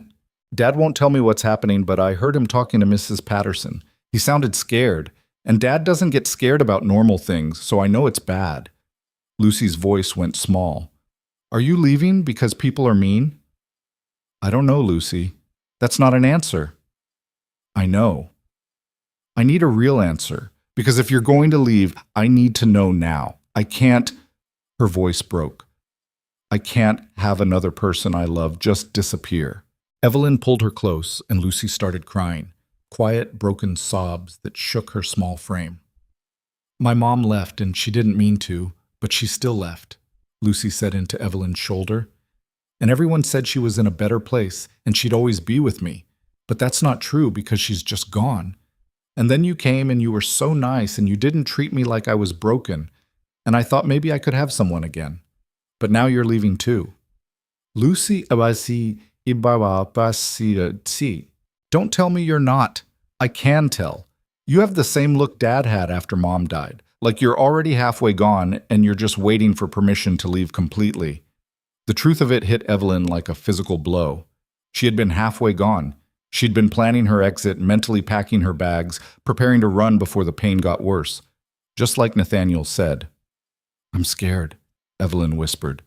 "Of what?" "Of hurting you, of making your life harder, of being the reason people say cruel things about you." Lucy pulled back, wiping her eyes. "People already say cruel things about me. They say I'm weird because I don't talk much. They say I'm spoiled because my dad has money. They say I'm broken because my mom died." She looked at Evelyn fiercely. "But none of that is true, and I know it's not true because you told me I wasn't any of those things. You told me I was interesting and smart and brave. You are all of those things. Then why don't you believe the same thing about yourself? When people say you're using us, why do you believe them instead of believing Dad when he says you're not?" Evelyn didn't have an answer. Lucy reached out and took her hand. "I know you're scared. I get scared too. But you don't run away from people you love just because it's hard. You stay and you fight, and you prove everyone wrong. When did you get so wise?" "I'm 7. I've had a lot of therapy." Evelyn laughed through her tears and hugged Lucy tight.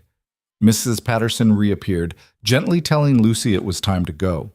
Lucy made Evelyn promise to come to lunch tomorrow, and Evelyn found herself agreeing before she could think better of it. After they left, Evelyn sat in her apartment holding the drawing Lucy had made, staring at those two stick figures at a table, and something shifted inside her. She was tired of running. The next day, she went back to work. The office was different now, quieter around her, more cautious. People who used to chat with her in the break room suddenly had urgent emails to send. Jessica avoided her completely, but Marcus gave her a small nod when she arrived, and the design team welcomed her back without making it weird. At 12:30, Evelyn went to the cafeteria. Lucy was already there, sitting at their corner table, and when she saw Evelyn, her whole face lit up. "You came!" "I promised." They had lunch like nothing had changed, talking about homework and horrible cafeteria pizza and whether clouds were actually just flying marshmallows. It felt normal. It felt right. It felt like coming home. That evening, Evelyn texted Nathaniel, "Can we talk?" He responded immediately. "When?" "Tonight." "Your place?" "I'll be here." She drove to his house after work, her stomach churning with nerves. When she arrived, Nathaniel was waiting on the front steps, looking exhausted and wary. "Hi," she said. "Hi." They stood there awkwardly, two people who'd been so comfortable together suddenly not knowing how to start. "Lucy came to my apartment yesterday," Evelyn said finally. "I know, Mrs. Patterson told me after. I'm sorry if that was—" "It wasn't. It was exactly what I needed." Evelyn sat down on the steps beside him. "She called me out for running away. She's good at that. She gets it from you." Nathaniel almost smiled. "Probably." They sat in silence for a moment, evening settling around them, the city humming in the distance. "You were right," Evelyn said quietly. "I was looking for an exit. The second things got hard, I started planning how to leave before it got worse. It's what I've always done." "Why?" "Because staying means getting hurt. And if I leave first, I'm in control of the pain." She looked at him. "My parents divorced when I was 12. My dad left without warning. One day he was there, the next he was gone. And my mom spent years telling me that love was just people staying until they got tired of you." Nathaniel's jaw tightened. "That's not love. I know that now, but for a long time that's all I knew. So I learned to be the one who left first. I moved across the country for this job partly because it was a good opportunity, but mostly because it meant I didn't have to maintain any relationships back home. I could start fresh, stay invisible, leave before anyone got attached." "Then you met Lucy." "Then I met Lucy," Evelyn's voice cracked, "and she made it impossible to stay invisible. She saw me when I didn't want to be seen, and she decided I was worth keeping, and then you did the same thing, and it terrified me." "It terrified me too. But you stayed anyway. You fought for this even when it was hard. And I ran." She turned to face him. "I'm sorry, Nathaniel. I'm sorry for giving up, for making you think I didn't care enough to fight. I was too harsh the other night. I shouldn't have said those things." "You should have. I needed to hear them." She took a shaky breath. "I love you. I love Lucy. And I don't want to run anymore. But I need to know that we're in this together. That when things get hard, when the press attacks us, or the office gossips, or someone says something cruel about Lucy, we face it together instead of you handling it alone while I panic. I've been handling things alone for 2 years. It's a hard habit to break." "Then we'll break it together." Nathaniel reached for her hand, lacing their fingers together. "The press will probably keep writing terrible things. The gossip might never fully stop. People will always wonder if you're with me for the wrong reasons." "I know." "And you're okay with that?" "No. But I'm okay with fighting it, with proving them wrong over time, with building something real even when people say it's fake." She squeezed his hand. "Are you okay with that?" "More than okay." He pulled her close, pressing his forehead to hers. "I love you, Evelyn Mercer. Completely. Inconveniently. Even when you're being stubborn and self-destructive. I love you too. Even when you're being controlling and emotionally unavailable. I'm working on that. I'm working on the running away thing. Then we're both disasters, perfect for each other."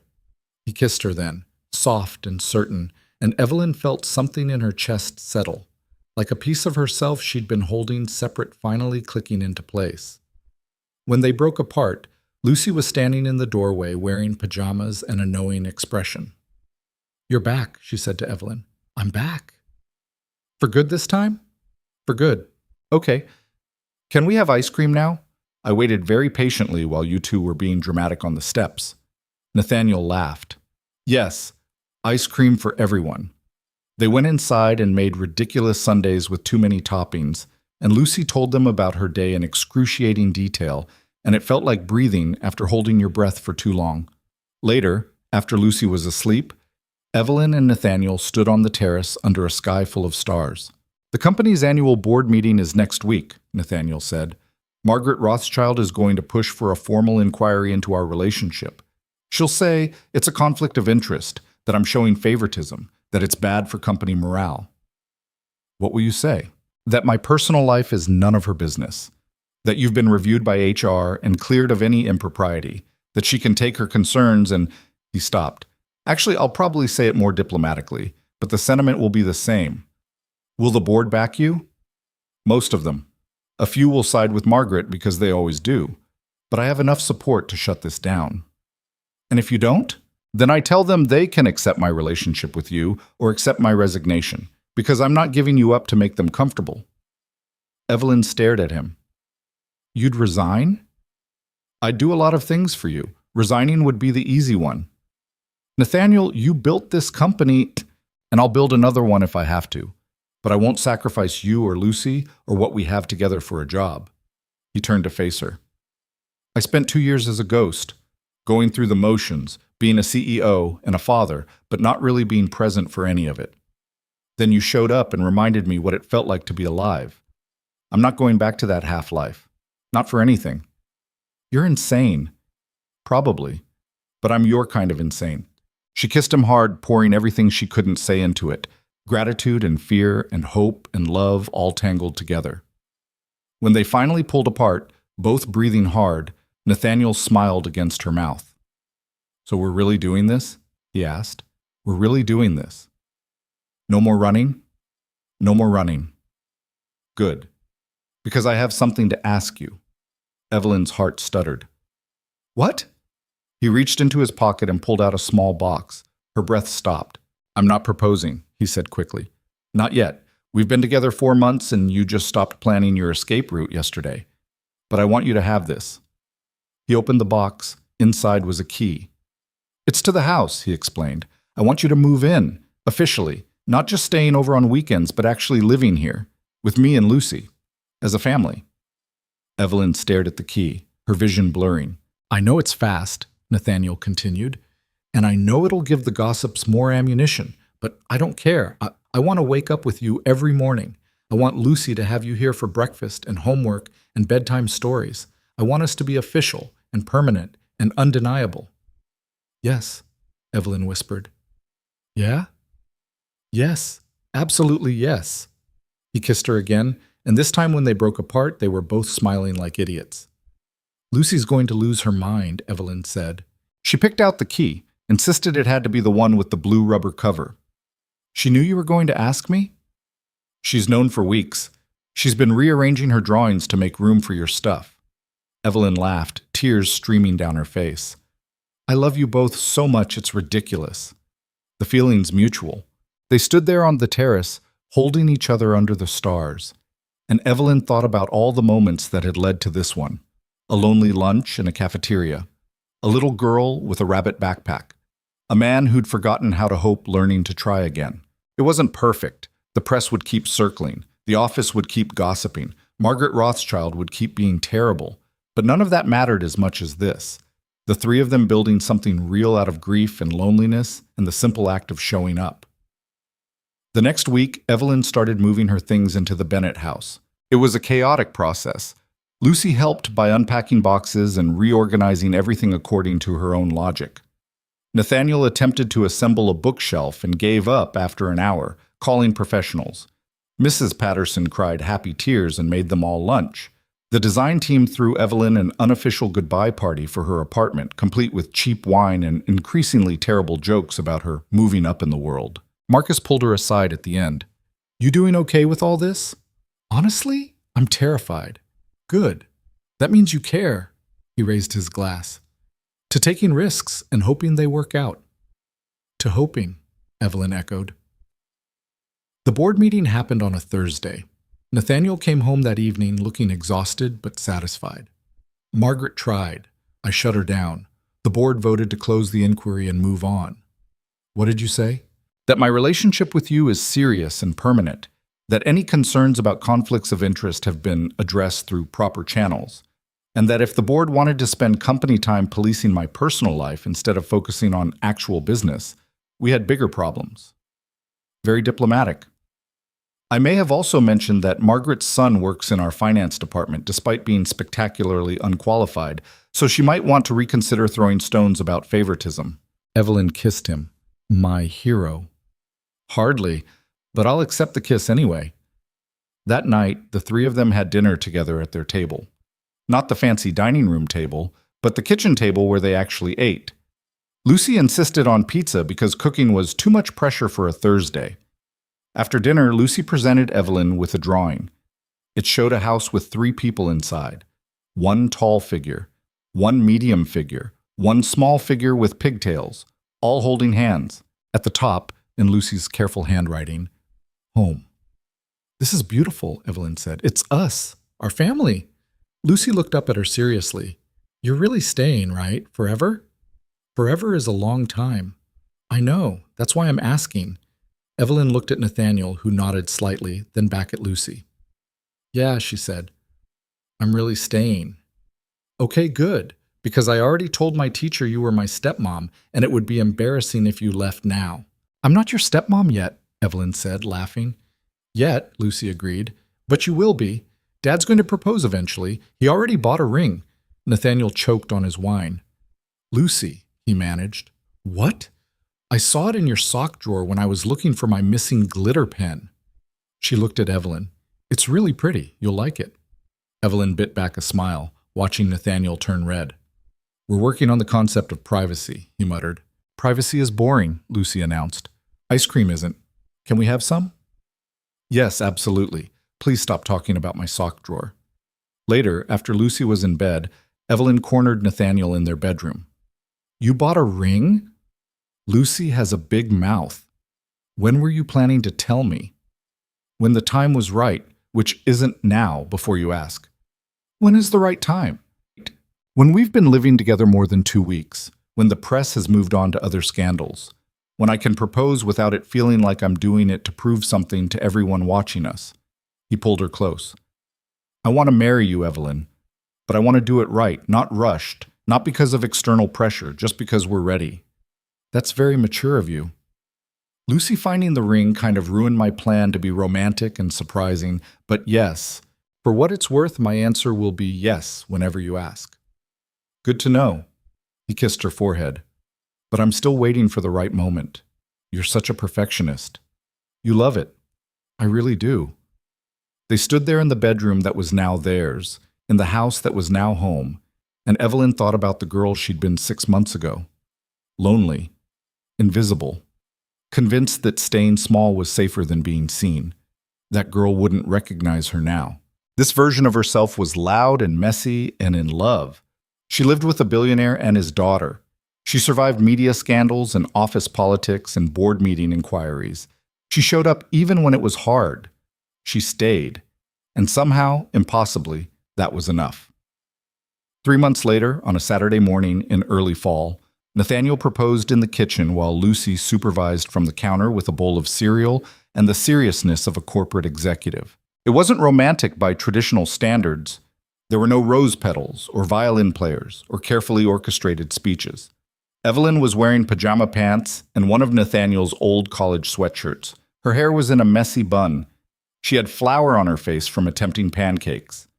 Nathaniel just looked at her across the kitchen island and said, "Marry me." Evelyn blinked. "What?" "Marry me. Today's the right moment. You're covered in flour and Lucy's wearing pajamas with dinosaurs on them, and I can't think of a better time to ask you to be my wife." "That's the worst proposal I've ever heard," Lucy said through a mouthful of cereal. "You didn't even get down on one knee." "You want me to get down on one knee?" "Yes, it's traditional, also romantic."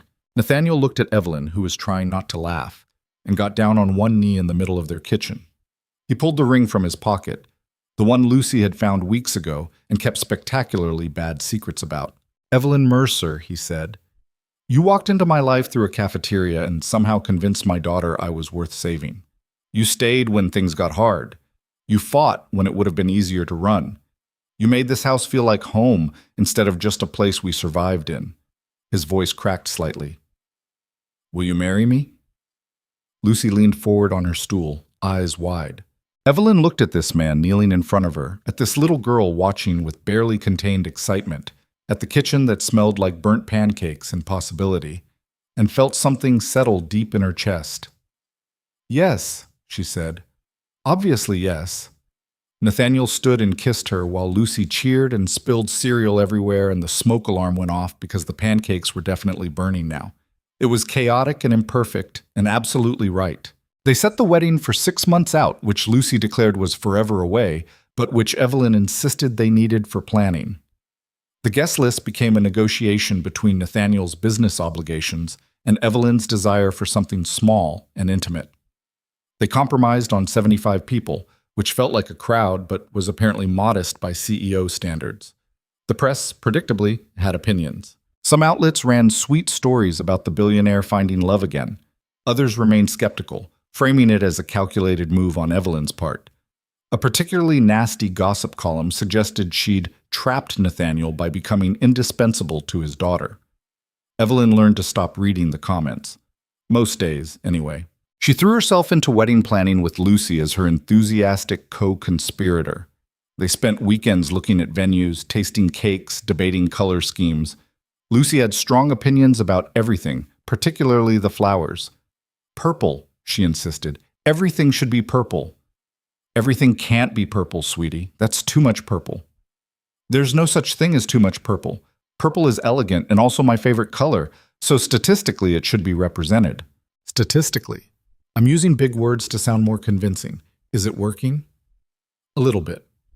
They compromised on purple accents, lavender roses, violet ribbons, Lucy's dress and a soft lilac that made her look like she'd stepped out of a fairy tale. The venue they chose was a historic garden estate outside the city, intimate and beautiful, without being ostentatious. Nathaniel handled the logistics while Evelyn focused on the details that mattered, the vows, the music, the feeling they wanted to create. 2 months before the wedding, Evelyn's mother called. They hadn't spoken in over a year. The relationship had been strained since Evelyn moved across the country, built on guilt and obligation rather than genuine connection. But when her mother saw the engagement announcement online, she reached out. "I saw the news," her mother said without preamble. "You're marrying Nathaniel Bennett." "I am." "That's quite a catch." Evelyn felt her jaw tighten. "I'm not marrying him because he's a catch. I'm marrying him because I love him." "Of course. I didn't mean—" Her mother paused. "Are you inviting me to the wedding?" Evelyn hadn't been planning to. The thought of her mother there, making passive-aggressive comments and judging everything, felt exhausting. But she also knew that not inviting her would create a different kind of drama. "If you want to come, you can come," Evelyn said carefully. "But I need you to be supportive. I need you to not make comments about how I landed a billionaire or how I'm using his daughter. I need you to just be happy for me." "I can do that." "Can you?" Her mother was quiet for a moment.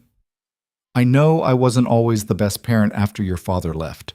I was bitter, and I passed that bitterness on to you. But I'm trying to do better, and I would like to be there for your wedding, if you'll have me."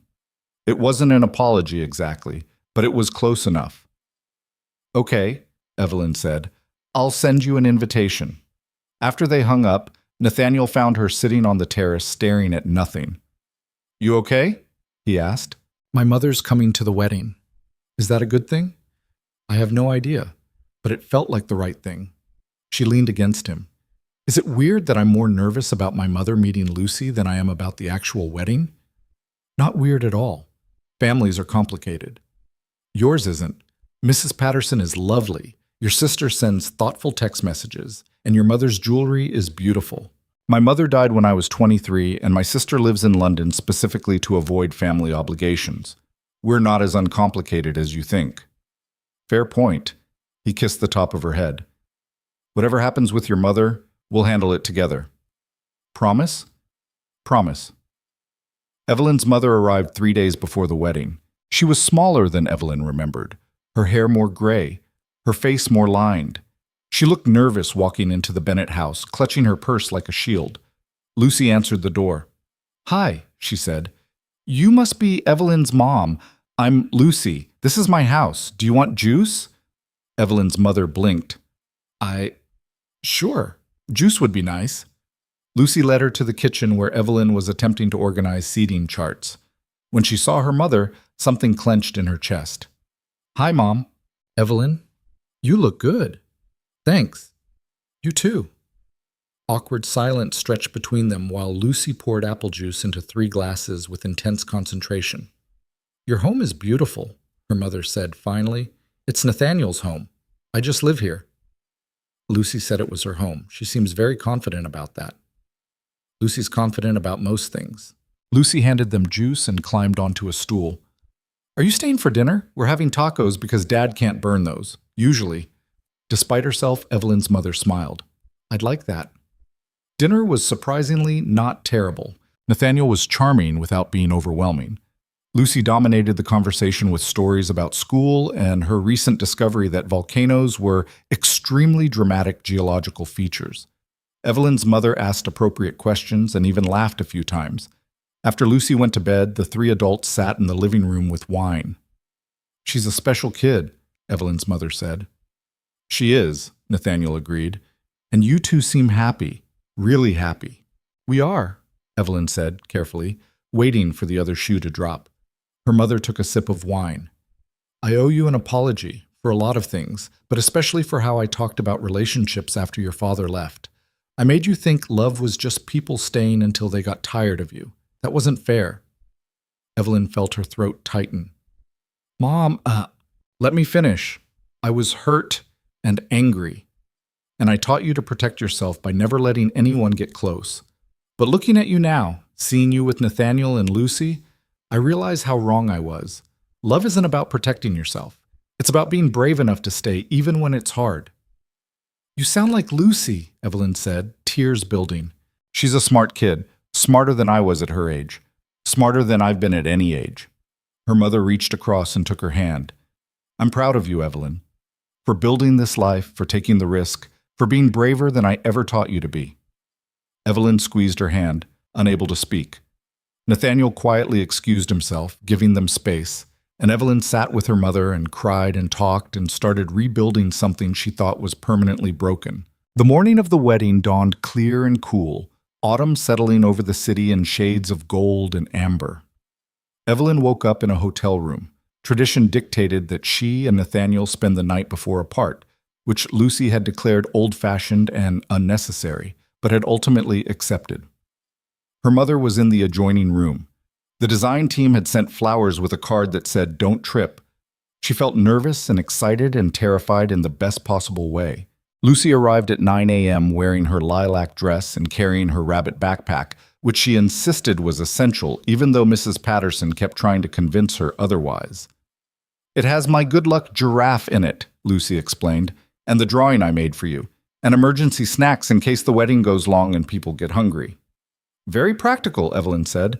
"I know. That's why I'm the flower girl. I'm prepared for emergencies." They got ready together. Hair, makeup, endless safety pins, and last-minute adjustments. Evelyn's dress was simple ivory silk, elegant without being fussy, exactly what she wanted. Her mother helped with the buttons, fingers shaking slightly. "You look beautiful," her mother whispered. "Thanks, Mom." Lucy examined her critically. "You need something else." "What?" Lucy dug in her backpack and pulled out a hair clip shaped like a small purple butterfly. "This. For good luck." "Where did you get this?" "It was my mom's. Dad gave it to me after she died and said I could keep it until I found someone special to give it to." Lucy held it up. "You're special, so you should have it." Evelyn's vision blurred. "Lucy, I can't." "Yes, you can. Mom would want you to have it. She'd want you to take care of us." Lucy said it with absolute certainty, like she'd given this serious thought. "Plus, purple is your wedding color, so it matches." Evelyn knelt down and hugged her, careful not to wrinkle either of their dresses. "Thank you, sweetie. I'll treasure it." I know. That's why I'm giving it to you. They pinned the butterfly into Evelyn's hair, and when she looked in the mirror, she saw someone she barely recognized. Strong, loved, ready. The ceremony was held in the garden under a canopy of trees turning amber and gold. 75 people filled white chairs arranged in neat rows. Marcus and the design team sat near the front, already crying. Mrs. Patterson clutched tissues like weapons. Evelyn's mother sat beside Nathaniel's sister, looking nervous but present. And Nathaniel stood at the altar in a dark suit, watching the entrance with an expression that made Evelyn's heart stop. Lucy walked down the aisle first, taking her role very seriously. She placed each flower petal individually, refusing to rush until someone in the audience laughed, and she glared at them with pure Bennett intensity. Then it was Evelyn's turn. She walked alone. No one to give her away because she was giving herself, making her own choice, stepping into this future because she wanted to. When she reached Nathaniel, he took her hands and smiled, and every nervous thought in her head went quiet. The officiant talked about love and commitment and partnership, but Evelyn barely heard it. She was too focused on Nathaniel's hands holding hers, on Lucy standing beside them practically vibrating with excitement, on the fact that this was real and permanent and hers. When it came time for vows, Nathaniel went first. "Evelyn," he began, and his voice cracked slightly. "6 months ago, you were a stranger in a cafeteria who showed my daughter basic human kindness. Today, you're the person I can't imagine living without. You taught me that being brave doesn't mean not being scared. It means staying even when you are. You taught Lucy that love doesn't replace what we've lost. It just adds something new. And you taught me that it's okay to hope again." He smiled. "I promise to show up, to fight for us when things get hard, to burn fewer pancakes, and to love you exactly as you are for as long as we both live." Evelyn's turn. She looked at Nathaniel, then at Lucy, then back at the man who'd somehow become her whole world. "Nathaniel, I came to this city convinced that being invisible was safer than being seen, that staying small meant staying safe. Then Lucy sat down at my table and asked if she could stay, and everything changed." Her voice shook. "You both taught me that love isn't about protection, it's about connection. That family isn't just biology, it's choosing to show up. That staying is braver than running." She smiled through tears. "I promise to stay, to be present, to love you and Lucy with everything I have, to never order pineapple on pizza even though I secretly like it, and to build this life with you one imperfect, beautiful day at a time." "You like pineapple on pizza?" Nathaniel whispered. "We'll discuss it later." The officiant pronounced them married, and Nathaniel kissed her while everyone cheered and Lucy yelled, "Finally!" And somewhere in the audience, Mrs. Patterson sobbed into her tissues. The reception was exactly what they wanted. Good food, better wine, terrible dancing, and Lucy running wild with the other kids while the adults pretended they had everything under control. Evelyn danced with Nathaniel, with Marcus, with her mother, and eventually with Lucy, who insisted on standing on her feet so they could waltz properly.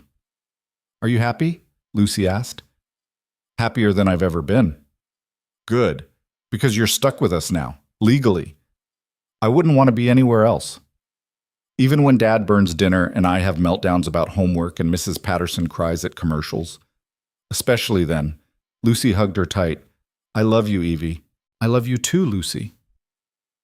Later, when the reception was winding down and people were starting to leave, Evelyn found herself alone on the terrace with Nathaniel.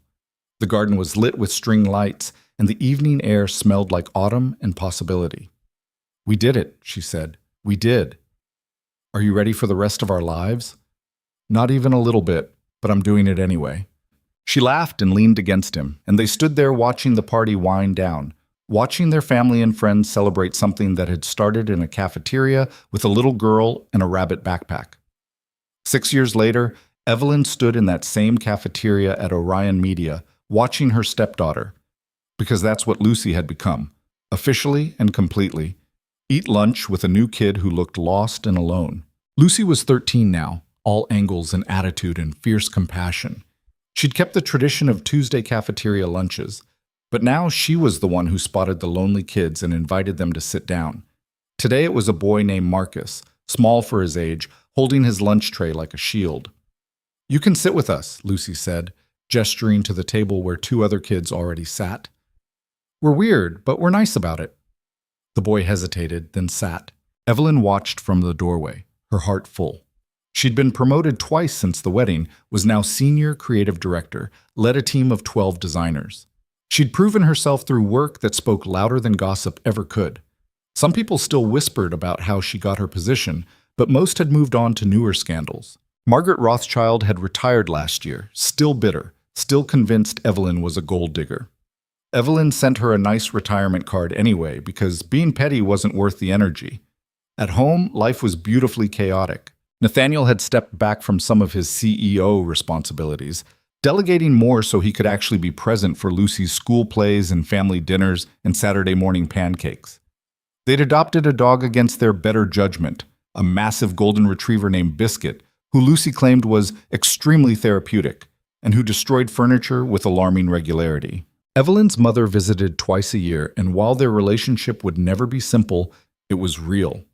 They talked on the phone weekly, navigating old wounds slowly, building something new, and Lucy flourished. She was still in therapy, still working through the loss of her mother, but she laughed easily now. She had friends. She made art. She knew she was loved not despite her grief but with it, because grief and joy could exist in the same heart. That evening, Evelyn came home to find Nathaniel attempting to cook dinner while Biscuit enthusiastically tried to help by stealing vegetables off the counter. "How was work?" he asked, rescuing a carrot from the dog. "Good. Lucy invited another lonely kid to sit with her at lunch." "Of course she did. She learned from the best." "She learned from herself. She's braver than I ever was." Lucy appeared in the doorway, backpack slung over one shoulder. "Are we talking about how great I am?" "Always," Evelyn said. "Good, because I have a request." "Oh no." "I want to volunteer at the Children's Hospital. There's a program where teenagers can visit kids who are stuck there long-term, play games with them, do art projects, make them feel less alone." Evelyn and Nathaniel exchanged a look. "That's a big commitment," Nathaniel said carefully. "I know. But I remember what it felt like after Mom died, when everyone treated me like I was breakable. And I remember how Evie didn't do that. She just sat with me and talked about giraffes and broccoli and stupid stuff that made me feel normal." Lucy set down her backpack. "I want to do that for other kids, the ones who are lonely or scared or who lost people. I want them to know someone sees them." Evelyn's throat tightened. "When did you get so wise?" "I've had good teachers." They signed the permission forms that night. 3 months later, Lucy started volunteering every Saturday morning. Evelyn or Nathaniel would drive her, and she'd spend hours with kids who were fighting illnesses or recovering from accidents or just stuck in a place they didn't want to be. She came home exhausted but purposeful, filled with stories about the kids she'd met and the games they'd played and the art they'd created. "There's a girl named Maya," Lucy said one Saturday over dinner. "She's 8 and she's been in the hospital for 6 weeks because of some blood thing I don't understand. She's lonely and sad, and she reminded me of me when I was little." "What did you do?" Evelyn asked.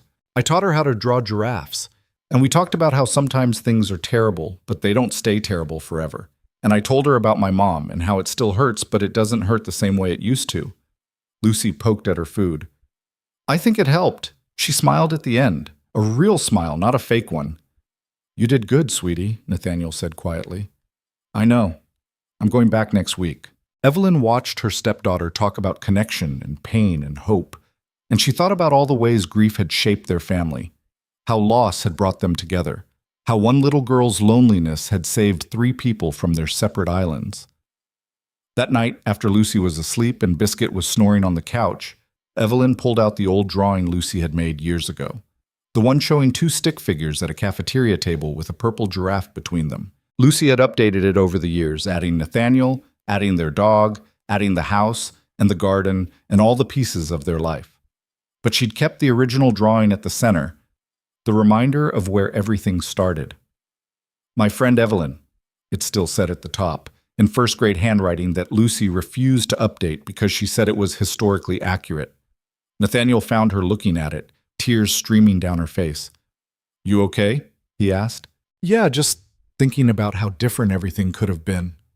If Lucy hadn't asked to sit with you, if I'd said no, If I'd been too scared or too buried in my phone or too convinced that being invisible was safer, if I'd missed the opportunity because I was protecting myself. Nathaniel sat beside her, studying the drawing. But you didn't. No, I didn't. She leaned against him, and it changed everything. They sat there in comfortable silence, and Evelyn thought about all the moments that had built their life. The scary ones, and the beautiful ones, and the ordinary ones that mattered most. She thought about Lucy sitting with lonely kids at the hospital, offering them the same grace someone had once offered her. She thought about Nathaniel learning to show up, to be present, to let people in. She thought about herself learning that staying was braver than running, that being seen was better than being safe. And she thought about how easy it would have been to miss all of it, to stay small and protected and alone. But she hadn't. She'd taken the risk. She'd stayed. She'd built a family out of loneliness and grief and the simple question, "Can I sit with you?" Because that's what love was, really. Not grand gestures or perfect moments or lives that looked good from the outside. It was showing up, staying when things got hard, choosing connection over protection, building something real even when the world said it was impossible. It was a little girl with a rabbit backpack asking a stranger for kindness and getting it.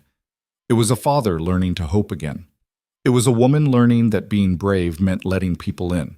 And it was all three of them, years later, still sitting at their table together, still choosing each other, still building a life one imperfect day at a time. The drawing still hung in their hallway, a reminder of where they'd started. But the real story wasn't in the drawing. It was in the laughter that filled their house, in Lucy's confidence, in Nathaniel's smile, in Evelyn's certainty that she belonged. It was in the ordinary moments that had once seemed impossible. And it had all begun with the simplest question in the world, asked by a lonely child to a lonely stranger on a rainy Tuesday afternoon. "Can I sit with you?" The answer had been yes. And everything that came after, the love, the family, the life they built together, proved that sometimes the bravest thing you can do is make room at your table for someone who needs it, because you never know who might save your life by asking to sit down.